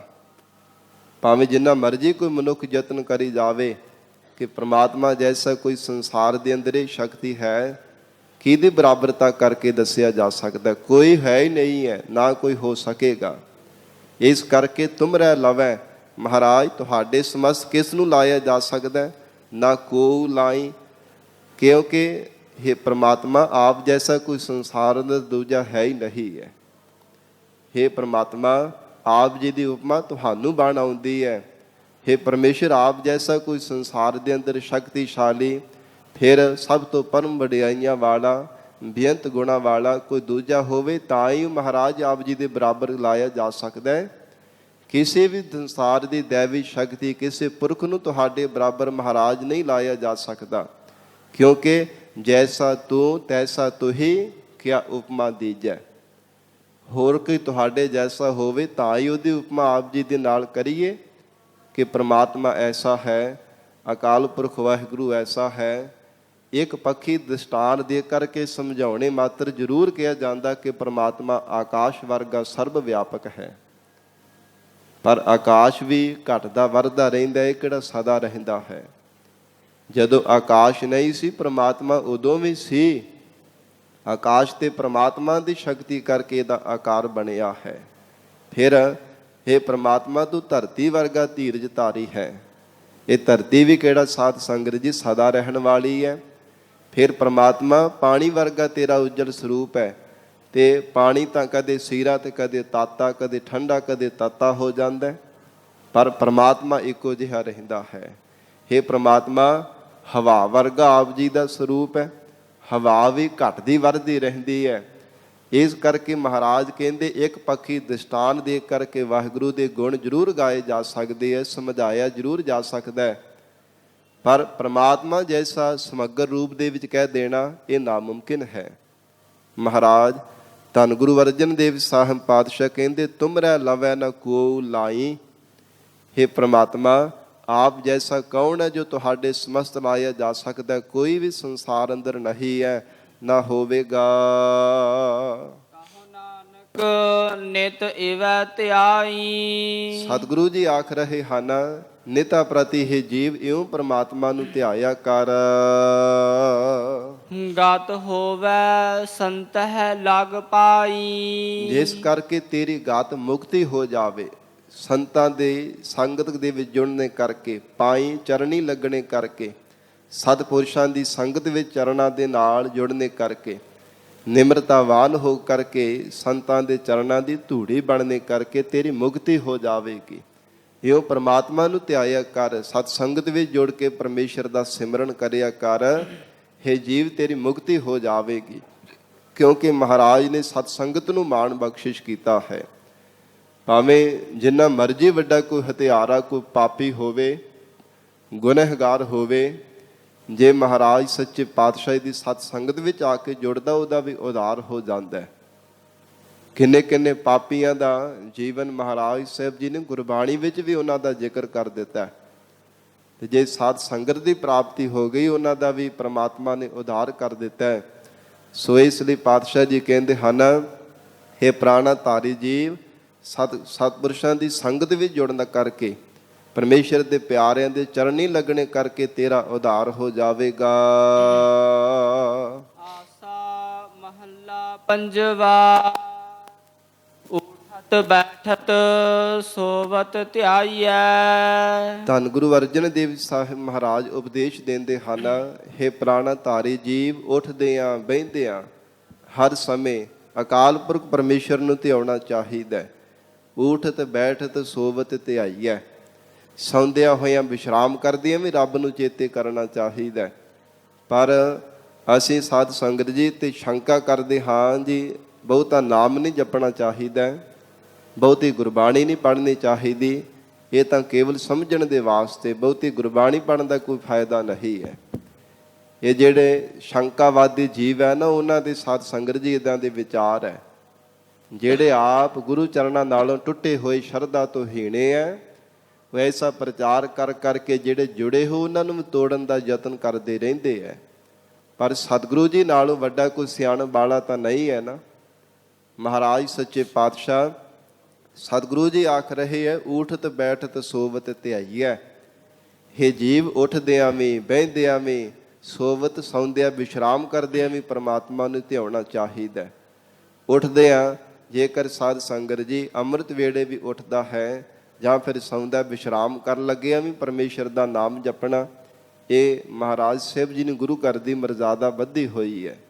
ਸਿੱਖ ਦੇ ਵਾਸਤੇ ਮਰਜ਼ਾਦਾ ਗੁਰੂ ਘਰ ਦੇ ਵਿੱਚ ਜੋ ਗੁਰਮਤਿ ਦੀ ਸਾਧ ਸੰਗਤ ਜੀ ਰਹਿਣੀ ਹੈ ਕਿ ਪਿਛਲੇ ਪੈਰ ਅੰਮ੍ਰਿਤ ਵੇਲੇ ਉੱਠ ਕਰਕੇ ਵੀ ਇਸ਼ਨਾਨ ਪਾਨ ਕਰਕੇ ਨਿਤਨੇਮ ਕਰਨਾ, ਤੇ ਸੌਣ ਲੱਗਿਆ ਵੀ ਕੀਰਤਨ ਸੋਹਲੇ ਗੁਰਬਾਣੀ ਦਾ ਜਾਪ ਕਰਨਾ।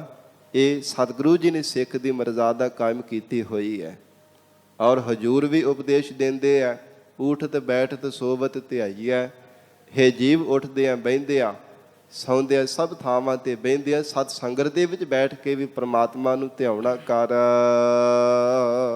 ਮਾਰਗ ਚਲਤ ਹਰੇ ਹਰ ਗਾਈਐ। ਤੇ ਮਾਰਗ ਰਸਤੇ ਤੇ ਚੱਲਦਿਆਂ ਹੋਇਆਂ ਵੀ ਹਰੀ ਪ੍ਰਮਾਤਮਾ ਦੇ ਗੁਣਾਂ ਨੂੰ ਗਾਇਆ ਕਰ। ਪਰਮੇਸ਼ਰ ਦੇ ਗੁਣਾਂ ਨੂੰ ਹਰ ਸਮੇਂ ਉਚਾਰਨ ਕਰਦਾ ਰਿਹਾ ਕਰ। ਰਸਤੇ ਤੇ ਚੱਲਦਾ ਵੀ ਹੈ ਨਾ, ਤਾਂ ਵੀ ਪ੍ਰਮਾਤਮਾ ਦੇ ਗੁਣ ਗਾਇਆ ਕਰ। ਭਾਵ ਕਿ ਹਰ ਸਮੇਂ ਪ੍ਰਮਾਤਮਾ ਦਾ ਸਿਮਰਨ ਕਰਨਾ, ਵਾਹਿਗੁਰੂ ਦੇ ਗੁਣਾਂ ਨੂੰ ਚੇਤੇ ਕਰਨਾ, ਪ੍ਰਮਾਤਮਾ ਦੇ ਉਪਕਾਰਾਂ ਨੂੰ ਚੇਤੇ ਕਰਨਾ, ਪਰਮੇਸ਼ਰ ਦਾ ਨਾਮ ਜਪਣਾ, ਵਾਹਿਗੁਰੂ ਦੀ ਬੰਦਗੀ ਕਰਨੀ, ਕਿਸੇ ਨਾ ਕਿਸੇ ਢੰਗ ਦੇ ਨਾਲ ਹਰ ਸਮੇਂ ਰੱਬ ਨੂੰ ਚੇਤੇ ਕਰਿਆ ਕਰ। ਜੈਸਾ ਕਿ ਗੁਰਮੁਖਾਂ ਦੇ ਜੀਵਨ ਦੇ ਵਿੱਚ ਆਇਆ। ਸਤਿਗੁਰੂ ਜੀ ਦੇ ਅਸੀਂ ਸੁਖਮਨੀ ਸਾਹਿਬ ਪਾਵਨ ਬਾਣੀ ਵਿੱਚ ਬਚਨ ਪੜ੍ਹਦੇ ਆ ਨਾ, ਊਠਤ ਬੈਠਤ ਸੋਵਤ ਨਾਮ, ਕਹੋ ਨਾਨਕ ਜਨ ਕੈ ਸਦ ਕਾਮ। ਇਹ ਵਾਹਿਗੁਰੂ ਦੇ ਦਾਸਾਂ ਦਾ, ਪਰਮੇਸ਼ਰ ਦੇ ਜਨਾਂ ਦਾ ਜੀਵਨ ਹੈ। ਉੱਠਦਿਆਂ ਬਹਿੰਦਿਆਂ ਸੌਂਦਿਆਂ ਜਾਗਦਿਆਂ ਹਰ ਸਮੇਂ ਰੱਬ ਨੂੰ ਚੇਤੇ ਕਰਦੇ ਆ। ਉੱਠਦਿਆਂ ਬਹਿੰਦਿਆਂ ਚੱਲਦਿਆਂ ਫਿਰਦਿਆਂ ਵੀ ਜੋ ਰੱਬ ਨੂੰ ਚੇਤੇ ਕਰਦੇ ਆ ਨਾ, ਉਹਨਾਂ ਨੂੰ ਸੁਭਾਵਿਕ ਸੁਪਨੇ ਵਿੱਚ ਬਰੜਾ ਕੇ ਵੀ ਰੱਬ ਹੀ ਚੇਤੇ ਆਉਂਦਾ ਰਹਿੰਦਾ। ਉਹ ਸੁਪਨੇ ਵਿੱਚ ਬਰੜਾ ਕੇ ਸੁੱਤਿਆਂ ਵੀ ਪ੍ਰਮਾਤਮਾ ਨੂੰ ਚੇਤੇ ਕਰ ਰਹੇ ਹੁੰਦੇ ਆ। ਜਿਨ੍ਹਾਂ ਦੇ ਬਾਬਤ ਭਗਤ ਰਸਨਾ ਦੁਆਰਾ ਮਹਾਰਾਜ ਜੀ ਨੇ ਉਚਾਰਨ ਕੀਤਾ ਨਾ, ਕਬੀਰ ਸੁਪਨੇ ਹੂੰ ਬਰੜਾਏ ਕੈ, ਜਿਹ ਮੁਖ ਨਿਕਸੈ ਰਾਮ, ਤਾ ਕੇ ਪੱਗ ਕੀ ਪਨ ਹੀ ਮੇਰੇ ਤਨ ਕੋ ਚਾਮ। ਭਗਤ ਕਬੀਰ ਸਾਹਿਬ ਜੀ ਕਹਿੰਦੇ, ਸਾਡੇ ਤਨ ਦਾ ਜੋੜਾ ਬਣਾ ਕੇ ਨਾ, ਜੁੱਤੀ ਬਣਾ ਕੇ ਉਹ ਸਿੱਖ ਦੇ ਚਰਨੀ ਪਾ ਦੇਵੋ, ਉਹ ਵਡਭਾਗੇ ਪੁਰਖ ਦੇ ਪੈਰੀਂ ਪਾ ਦੇਵੋ, ਜੋ ਸੁਪਨੇ ਵਿੱਚ ਬਰੜਾ ਕੇ ਵੀ ਰੱਬ ਨੂੰ ਚੇਤੇ ਕਰਦਾ ਹੈ। ਤੇ ਚੇਤੇ ਉਹੋ ਹੀ ਕਰਦਾ ਜੋ ਉੱਠਦਿਆਂ ਬਹਿੰਦਿਆਂ ਚੱਲਦਿਆਂ ਪ੍ਰਮਾਤਮਾ ਨੂੰ ਚੇਤੇ ਕਰਦਾ ਹੈ।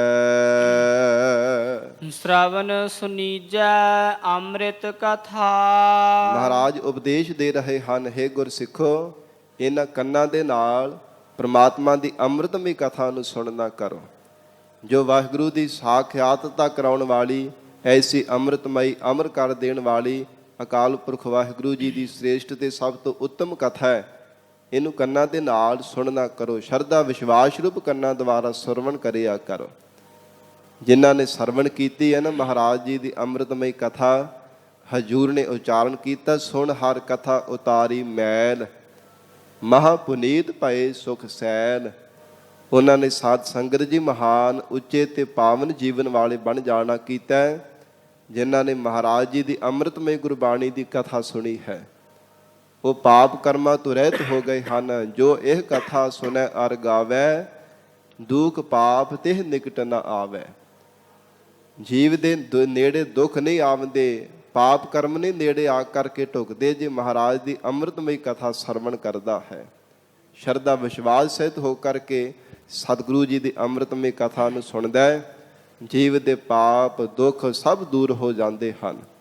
ਤਾਂ ਹੀ ਤਾਂ ਮਹਾਰਾਜ ਕਹਿੰਦੇ ਹਨ, ਸਭ ਤੇ ਉੱਤਮ ਹਰ ਕੀ ਕਥਾ। ਇਹ ਸਭ ਤੋਂ ਉੱਤਮ ਹੈ, ਸਭ ਤੋਂ ਪਰਮ ਹੈ। ਜਿਸ ਕਥਾ ਨੂੰ ਸੁਣਨੇ ਕਰਕੇ ਜੀਵ ਦਾ ਜੀਵਨ ਵੀ ਜਿਹੜਾ ਉੱਤਮ ਹੋ ਜਾਂਦਾ ਹੈ। ਮਹਾਰਾਜ ਜੀ ਦੀ ਅੰਮ੍ਰਿਤਮਈ ਕਥਾ ਜਿਵੇਂ ਜਿਵੇਂ ਸੁਣਦਾ, ਤਿਵੇਂ ਤਿਵੇਂ ਮਨ ਦੇ ਵਿੱਚ ਸਾਧ ਸੰਗਤ ਜੀ ਪ੍ਰਤੀਤ ਭਰੋਸਾ ਵੱਧਦਾ ਜਾਂਦਾ ਕਿ ਗਰੀਬ ਨਵਾਜ ਸਤਿਗੁਰੂ ਜੀ ਦੇ ਨਾਮ ਜਪਣ ਦੀ ਕਿੰਨੀ ਮਹਾਨ ਵਡਿਆਈ ਹੈ। ਮਹਾਰਾਜ ਜੀ ਦੇ ਚਰਨਾਂ ਦੀ ਸੇਵਾ ਕਰਨੇ ਦਾ ਕਿੰਨਾ ਵੱਡਾ ਮਹਾਤਮ ਹੈ। ਸਤ ਸੰਗਤ ਦੀ ਸੇਵਾ ਕਰਨੇ ਦਾ, ਜੋੜੇ ਝਾੜਨੇ, ਲੰਗਰ ਆਦਿਕ ਤਿਆਰ ਕਰਨਾ, ਬਰਤਨ ਮਾਂਜਣੇ ਜਾਂ ਗੁਰੂ ਕੇ ਬਚਨ ਨੂੰ ਸਤ ਕਰਕੇ ਮੰਨਣਾ, ਇਹਦੇ ਸਮਾਨ ਕੋਈ ਦੁਨੀਆ ਦੀ ਸੇਵਾ ਨਹੀਂ ਹੈ। ਮਹਾਰਾਜ ਜੀ ਦੇ ਅੰਮ੍ਰਿਤਮਈ ਉਪਦੇਸ਼ ਦੁਆਰਾ, ਕਥਾ ਦੁਆਰਾ ਹੀ ਜੀਵ ਨੂੰ ਸੋਝੀ ਆਉਂਦੀ ਹੈ ਕਿ ਗਰੀਬ ਨਵਾਜ ਸਤਿਗੁਰੂ ਜੀ ਦਾ ਬਚਨ ਸਤ ਕਰਕੇ ਮੰਨਿਆ ਜਾਵੇ ਤੇ ਕਿੰਨੀਆਂ ਮਹਾਨ ਮਹਾਰਾਜ ਬਖਸ਼ਿਸ਼ਾਂ ਕਰ ਦਿੰਦੇ ਹਨ।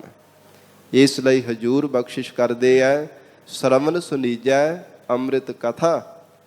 ਹੇ ਜੀਵ, ਇਹਨਾਂ ਕੰਨਾਂ ਨੂੰ ਸਫਲੀਆਂ ਕਰਨ ਦੇ ਵਾਸਤੇ ਮਹਾਰਾਜ ਦੀ ਅੰਮ੍ਰਿਤਮਈ ਕਥਾ ਸੁਣਿਆ ਕਰ। ਜਾਸ ਸੁਨੀ ਮਨ ਹੋਏ ਆਨੰਦਾ। ਜਾਸ, ਜਿਨ੍ਹਾਂ ਨੇ ਇਹ ਕਥਾ ਨੂੰ ਸੁਣਿਆ ਹੈ, ਉਹਨਾਂ ਦੇ ਮਨ ਦੇ ਵਿੱਚ ਆਨੰਦ ਪ੍ਰਾਪਤ ਹੋਇਆ।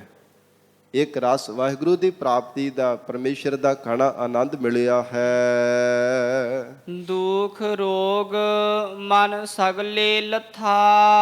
ਮਨ ਦੇ ਜਿੰਨੇ ਵੀ ਦੁੱਖ ਸਨ, ਰੋਗ ਸਨ, ਸਾਰੇ ਲੱਥ ਗਏ। ਐਸੀ ਅੰਮ੍ਰਿਤਮਈ ਮਹਾਰਾਜ ਸੱਚੇ ਪਾਤਸ਼ਾਹ ਜੀ ਦੀ ਕਥਾ ਵਿੱਚ ਸ਼ਕਤੀ ਹੈ। ਐਸੀ ਅੰਮ੍ਰਿਤਮਈ ਮਹਾਰਾਜ ਜੀ ਦੀ ਉੱਤਮ ਕਥਾ ਦੀ ਸਾਧ ਸੰਗਤ ਜੀ ਵਡਿਆਈ ਹੈ। ਮਹਾਰਾਜ ਕਹਿੰਦੇ ਜਿਨ੍ਹਾਂ ਨੇ ਸ਼ਰਧਾ ਵਿਸ਼ਵਾਸ ਰੂਪ ਕੰਨਾਂ ਦੇ ਨਾਲ ਕਥਾ ਸੁਣ ਲਈ, ਉਹਨਾਂ ਦੇ ਦੁੱਖ ਝੋਰੇ ਵੀ ਲੱਥ ਗਏ ਹਨ। ਬਾਰ-ਬਾਰ ਜੋ ਮਨ ਦੇ ਅੰਦਰ ਝੋਰਾ ਹੀ ਬਣਿਆ ਰਹਿੰਦਾ ਸੀਗਾ ਕਿ ਮੇਰਾ ਕੌਣ ਸਹਾਇਕ ਬਣੇਗਾ, ਸੰਸਾਰ ਦੇ ਅੰਦਰ ਕੌਣ ਮੇਰਾ ਰੱਖਿਆ ਕਰਨ ਵਾਲਾ ਹੈ, ਮੇਰੇ ਪਰਿਵਾਰ ਦੀ ਪਰਵਰਿਸ਼ ਕਰਨ ਵਾਲਾ ਕੌਣ ਕਰਨ ਵਾਲਾ ਹੈ। ਮਹਾਰਾਜ ਕਹਿੰਦੇ ਜਦੋਂ ਅੰਮ੍ਰਿਤਮਈ ਕਥਾ ਸੁਣੀ ਹੈ ਨਾ, ਹੇ ਜੀਵ ਪੁਰਖਾਂ ਬਿਰਖਾਂ ਤੀਰਥਾਂ ਤਟਾਂ ਮੇਘਾਂ ਖੇਤਾਹ, ਕਿ ਪ੍ਰਮਾਤਮਾ ਸਭ ਥਾਵਾਂ ਤੇ ਜਿੰਨੇ ਵੀ ਸੰਸਾਰ ਭਰ ਦੇ ਜੀਵ ਆ, ਉਹਨਾਂ ਦੀ ਪਰਵਰਿਸ਼ ਪਰਮੇਸ਼ਰ ਆਪ ਹੀ ਕਰਦਾ ਪਿਆ ਹੈ। ਹੇ ਪ੍ਰਾਣਾ ਤਾਰੇ ਜੀਵ, ਨਾਨਕ ਚਿੰਤਾ ਮਤ ਕਰਹੁ, ਚਿੰਤਾ ਤਿਸ ਹੀ ਹੈ। ਮਹਾਰਾਜ ਕਹਿੰਦੇ ਜਿਹੜੇ ਪਾਣੀ ਵਿੱਚ ਪੈਦਾ ਕੀਤੇ ਹੋਏ ਜੀਵ ਆ, ਉਹਨਾਂ ਨੂੰ ਰੋਜੀ ਰੋਟੀ ਕੌਣ ਦਿੰਦਾ? ਉੱਥੇ ਨਾ ਤਾਂ ਕੋਈ ਹੱਟ ਚੱਲਦੀ ਹੈ, ਨਾ ਕੋਈ ਕਿਰਤ ਕਮਾਈ ਹੁੰਦੀ ਹੈ। ਪਰਮੇਸ਼ਰ ਉੱਥੇ ਵੀ ਉਹਨਾਂ ਦੀ ਪਰਵਰਿਸ਼ ਕਰੀ ਜਾ ਰਿਹਾ ਹੈ। ਜਦੋਂ ਐਸੀ ਅੰਮ੍ਰਿਤਮਈ ਕਥਾ ਸਤਿਗੁਰਾਂ ਤੋਂ ਸੁਣਦਾ ਹੈ, ਫਿਰ ਮਨ ਦੀਆਂ ਚਿੰਤਾਵਾਂ ਵੀ ਦੂਰ ਹੋ ਜਾਂਦੀਆਂ ਹਨ, ਔਰ ਵਿਕਾਰਾਂ ਰੂਪੀ ਚੰਬੜੇ ਹੋਏ ਰੋਗ ਵੀ ਜੀਰ ਦੇ ਲੱਥ ਜਾਂਦੇ ਹੈ। ਜੋ ਗਰੀਬ ਨਵਾਜ ਸਤਿਗੁਰੂ ਜੀ ਦੀ ਅੰਮ੍ਰਿਤਮਈ ਕਥਾ ਸੁਣਦਾ ਹੈ, ਰਹਾਉ ਵਿਸ਼ਰਾਮ ਦੇ ਕੇ ਹਜੂਰ ਫਰਮਾਉਂਦੇ ਹਨ, ਕਾਰਜ ਕਾਮ ਬਾਟ ਘਾਟ ਜਪੀਜੈ। ਤੇ ਮਹਾਰਾਜ ਕਿੰਨਾ ਕੁ ਸਮਾਂ ਨਾਮ ਜਪਣਾ ਚਾਹੀਦਾ, ਕਿਹੜੇ ਕਿਹੜੇ ਸਮੇਂ ਨਾਮ ਜਪਣਾ ਚਾਹੀਦਾ। ਹਜੂਰ ਕਹਿੰਦੇ ਹਨ ਕਿ ਕੋਈ ਵੀ ਦੁਨੀਆ ਦਾ ਕਾਰਜ ਕਰਨਾ ਹੋਵੇ, ਸਭ ਤੋਂ ਪਹਿਲਾਂ ਪਰਮੇਸ਼ਰ ਦਾ ਨਾਮ, ਸਤਨਾਮ ਸ੍ਰੀ ਵਾਹਿਗੁਰੂ, ਸਤਨਾਮ ਸ੍ਰੀ ਵਾਹਿਗੁਰੂ, ਪਰਮੇਸ਼ਰ ਦਾ ਨਾਮ ਚੇਤੇ ਕਰਨਾ ਚਾਹੀਦਾ। ਕੋਈ ਵੀ ਦੁਨੀਆ ਦਾ ਕਾਰਜ ਕਰਨਾ ਹੋਵੇ। ਗਰੀਬ ਨਵਾਜ ਮਹਾਰਾਜ ਕਹਿੰਦੇ ਕਾਰਜ ਕਾਮ ਬਾਟ ਘਾਟ ਜਪੀਜੈ। ਬਾਟ ਕਹਿੰਦੇ ਰਸਤੇ ਨੂੰ, ਰਸਤੇ ਤੇ ਚੱਲਦਿਆਂ ਹੋਇਆਂ ਵੀ ਕਿਤੇ ਚੱਲਣਾ ਹੋਵੇ ਤਾਂ ਵੀ ਰੱਬ ਨੂੰ ਪਹਿਲਾਂ ਚੇਤੇ ਕਰੇ। ਤੇ ਘਾਟ ਨਾਮ, ਤੀਰਥਾਂ ਤੇ ਘਾਟ ਇਸ਼ਨਾਨ ਕਰਨੇ ਦਾ। ਜੇ ਤੀਰਥ ਯਾਤਰਾ ਕਰਨੀ, ਤੀਰਥਾਂ ਤੇ ਇਸ਼ਨਾਨ ਕਰਨਾ, ਫਿਰ ਵੀ ਰੱਬ ਨੂੰ ਚੇਤੇ ਕਰੇ। ਅਕਾਲ ਪੁਰਖ ਵਾਹਿਗੁਰੂ ਜੀ ਦੇ ਜਾਪ ਨੂੰ ਜਪੀਜੈ, ਜਪਣਾ ਕਰੇ। ਇਹ ਸਾਧ ਸੰਗਤ ਜੀ, ਇਹ ਗੁਰਮੁਖਾਂ ਦੇ ਜੀਵਨ ਦੀ ਇਹ ਨਿਸ਼ਾਨੀ ਹੈ। ਉਹਨਾਂ ਦਾ ਨਿਸ਼ਚਾ ਹੈ, ਮਹਾਰਾਜ ਸੱਚੇ ਪਾਤਸ਼ਾਹੀ ਦੇ ਬਚਨਾਂ ਨੂੰ ਸਤ ਕਰਕੇ ਮੰਨਦੇ ਆ। ਕਿਤੇ ਜਾਣਾ ਵੀ ਹੋਵੇ ਨਾ, ਸਭ ਤੋਂ ਪਹਿਲਾਂ ਸਤਿਗੁਰੂ ਜੀ ਦੇ ਸਨਮੁਖ ਹੋ ਕਰਕੇ ਅਰਦਾਸ ਕਰਦੇ ਹਨ। ਗਰੀਬ ਨਵਾਜ ਮਹਾਰਾਜ ਵਿੱਚ ਜਾਮਨ ਹੋ ਜਾਂਦੇ ਹੈ। ਗਰੀਬ ਨਵਾਜ ਸਤਿਗੁਰੂ ਜੀ ਔਕੜਾਂ ਨੂੰ ਟਾਲ ਦਿੰਦੇ ਹਨ। ਪੈਣ ਵਾਲੇ ਵਿਘਨਾਂ ਦਾ ਨਾਸ਼ ਕਰਨ ਵਾਲੇ ਗਰੀਬ ਨਵਾਜ ਸਤਿਗੁਰੂ ਜੀ ਹਨ। ਕਿਉਂਕਿ ਤੀਨੇ ਤਾਪ ਨਿਵਾਰਨ ਹਾਰਾ, ਦੁਖ ਹੰਤਾ ਸੁਖ ਰਾਸ, ਤਾ ਕਉ ਵਿਘਨ ਨਾ ਕੋ ਲਾਗੈ, ਜਾ ਕੀ ਪ੍ਰਭ ਆਗੈ ਅਰਦਾਸ। ਸਾਧ ਸੰਗਤ ਜੀ, ਮੈਨੂੰ ਇੱਕ ਬਚਨ ਯਾਦ ਆਇਆ। ਇਹ ਮੇਰੇ ਵਿਦਿਆ ਦਾਤੇ ਉਸਤਾਦ ਜੀ ਨੇ ਬਚਨ ਸੁਣਾਇਆ ਸੀ। ਕਹਿੰਦੇ ਕਿ ਸ੍ਰੀ ਅਨੰਦਪੁਰ ਸਾਹਿਬ ਦੀ ਆ ਰਹੇ ਸਨ। ਸ੍ਰੀ ਅਨੰਦਪੁਰ ਸਾਹਿਬ ਜੀ ਤੇ ਪਾਵਨ ਅਸਥਾਨਾਂ ਦੇ ਦਰਸ਼ਨ ਕਰਕੇ, ਤੇ ਲਗਭਗ 17-18 ਕੋ ਸਿੰਘ ਸਨ ਗੱਡੀ ਦੇ ਵਿੱਚ। ਵੱਡੀ ਗੱਡੀ ਸੀ 407। ਉਹ ਸਿੰਘਾਂ ਦਾ ਜਥਾ ਆ ਰਿਹਾ ਸੀ ਦਰਸ਼ਨ ਕਰਕੇ। ਤੇ 2 ਸਿੰਘਾਂ ਨੇ ਆਉਣ ਲੱਗਿਆ ਉਤੋਂ ਅਰਦਾਸ ਨਹੀਂ ਸੀ ਕੀਤੀ।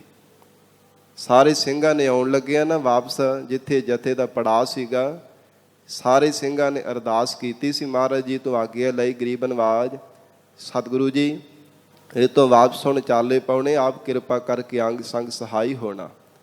ਤੇ ਰਾਤ ਦਾ ਸਮਾਂ, ਸਦ ਸੰਗਤ ਕੋਈ ਜਾਨਵਰ ਹਨੇਰੇ ਵਿੱਚ ਅੱਗੇ ਆ ਕਰਕੇ ਉਹ ਭੁਲੇਖਾ ਪਿਆ। ਇੱਕਦਮ ਜਦੋਂ ਬ੍ਰੇਕ ਮਾਰੀ ਨਾ, ਤੇ ਬਾਕੀ ਕਿਸੇ ਵੀ ਸਿੰਘਾਂ ਨੂੰ ਕੋਈ ਆਂਚ ਨਹੀਂ ਸੀ ਆਈ, ਗੱਡੀ ਪਲਟ ਗਈ ਸੀ। ਗਰੀਬ ਨਵਾਜ ਸਤਿਗੁਰੂ ਜੀ ਨੇ ਰੱਖਿਆ ਕੀਤੀ। 2 ਸਿੰਘਾਂ ਨੇ ਅਰਦਾਸ ਨਹੀਂ ਸੀ ਕੀਤੀ ਤੇ ਉਹਨਾਂ ਦਾ ਸਾਧ ਸੰਗਤ ਜੀ ਸਰੀਰ ਦਾ ਕਾਫੀ ਨੁਕਸਾਨ ਹੋਇਆ। ਮਹਾਰਾਜ ਪ੍ਰਤੱਖ ਸਤਿਗੁਰੂ ਜੀ ਕਿਰਪਾ ਕਰਕੇ ਰੱਖਿਆ ਕਰਦੇ ਹੈ। ਔਰ ਇਸ ਲਈ ਇਹ ਸਿੰਘਾਂ ਦਾ, ਗੁਰਮੁਖ ਜਨਾਂ ਦਾ ਸਾਧ ਸੰਗਤ ਜੀ ਨਿਸ਼ਚਾ ਹੁੰਦਾ। ਹਰ ਸਮੇਂ ਮਹਾਰਾਜ ਜੀ ਦੀ ਸਨਮੁਖ ਹੋ ਕਰਕੇ ਬੇਨਤੀ ਕਰਦੇ ਆ। ਕਿਤੇ ਵੀ ਜਾਣਾ ਹੋਵੇ ਨਾ, ਜਾਂ ਕੋਈ ਕਾਰਜ ਕਰਨਾ ਹੋਵੇ, ਸਭ ਤੋਂ ਪਹਿਲਾਂ ਬੇਨਤੀ ਕਰਦੇ ਨੇ, ਮਹਾਰਾਜ ਹੇ ਸਤਿਗੁਰੂ ਜੀ, ਆਪ ਕਿਰਪਾ ਕਰਕੇ ਅੰਗ ਸੰਗ ਸਹਾਈ ਹੋ ਕਰਕੇ ਸਾਡੀ ਰੱਖਿਆ ਕਰਨੀ। ਮਹਾਰਾਜ ਕਾਰਜਾਂ ਦੇ ਵਿੱਚ ਸਫਲਤਾ ਬਣਾਉਣੀ। ਗਰੀਬ ਨਵਾਜ ਸਤਿਗੁਰੂ ਜੀ ਦੇ ਸਨਮੁਖ ਹੋ ਕਰਕੇ ਬੇਨਤੀ ਕਰਦੇ ਹਨ। ਇਸ ਲਈ ਪਾਤਸ਼ਾਹ ਜੀ ਕਹਿੰਦੇ ਕਾਰਜ ਕਾਮ ਬਾਟ ਘਾਟ ਜਪੀਜੈ। ਬਾਟ ਰਸਤੇ ਤੇ ਚੱਲਦੇ ਐਵੇਂ ਚੱਲਣ ਤੋਂ ਪਹਿਲਾਂ ਮੈਂ ਪਰਮੇਸ਼ਰ ਦਾ ਜਾਪ ਕਰਨਾ ਚਾਹੀਦਾ ਹੈ। ਮਹਾਰਾਜ ਜੀ ਦੇ ਸਨਮੁਖ ਹੋ ਕਰਕੇ ਅਰਦਾਸ ਕਰਨੀ ਚਾਹੀਦੀ ਹੈ। ਗੁਰ ਪ੍ਰਸਾਦ ਹਰ ਅੰਮ੍ਰਿਤ ਪੀਜੈ। ਗੁਰਾਂ ਦੀ ਕਿਰਪਾ ਦੁਆਰਾ ਹੈ ਜੀਵ ਪਰਮੇਸ਼ਰ ਦੇ ਨਾਮ ਅੰਮ੍ਰਿਤ ਨੂੰ ਪੀਣਾ ਕਰ।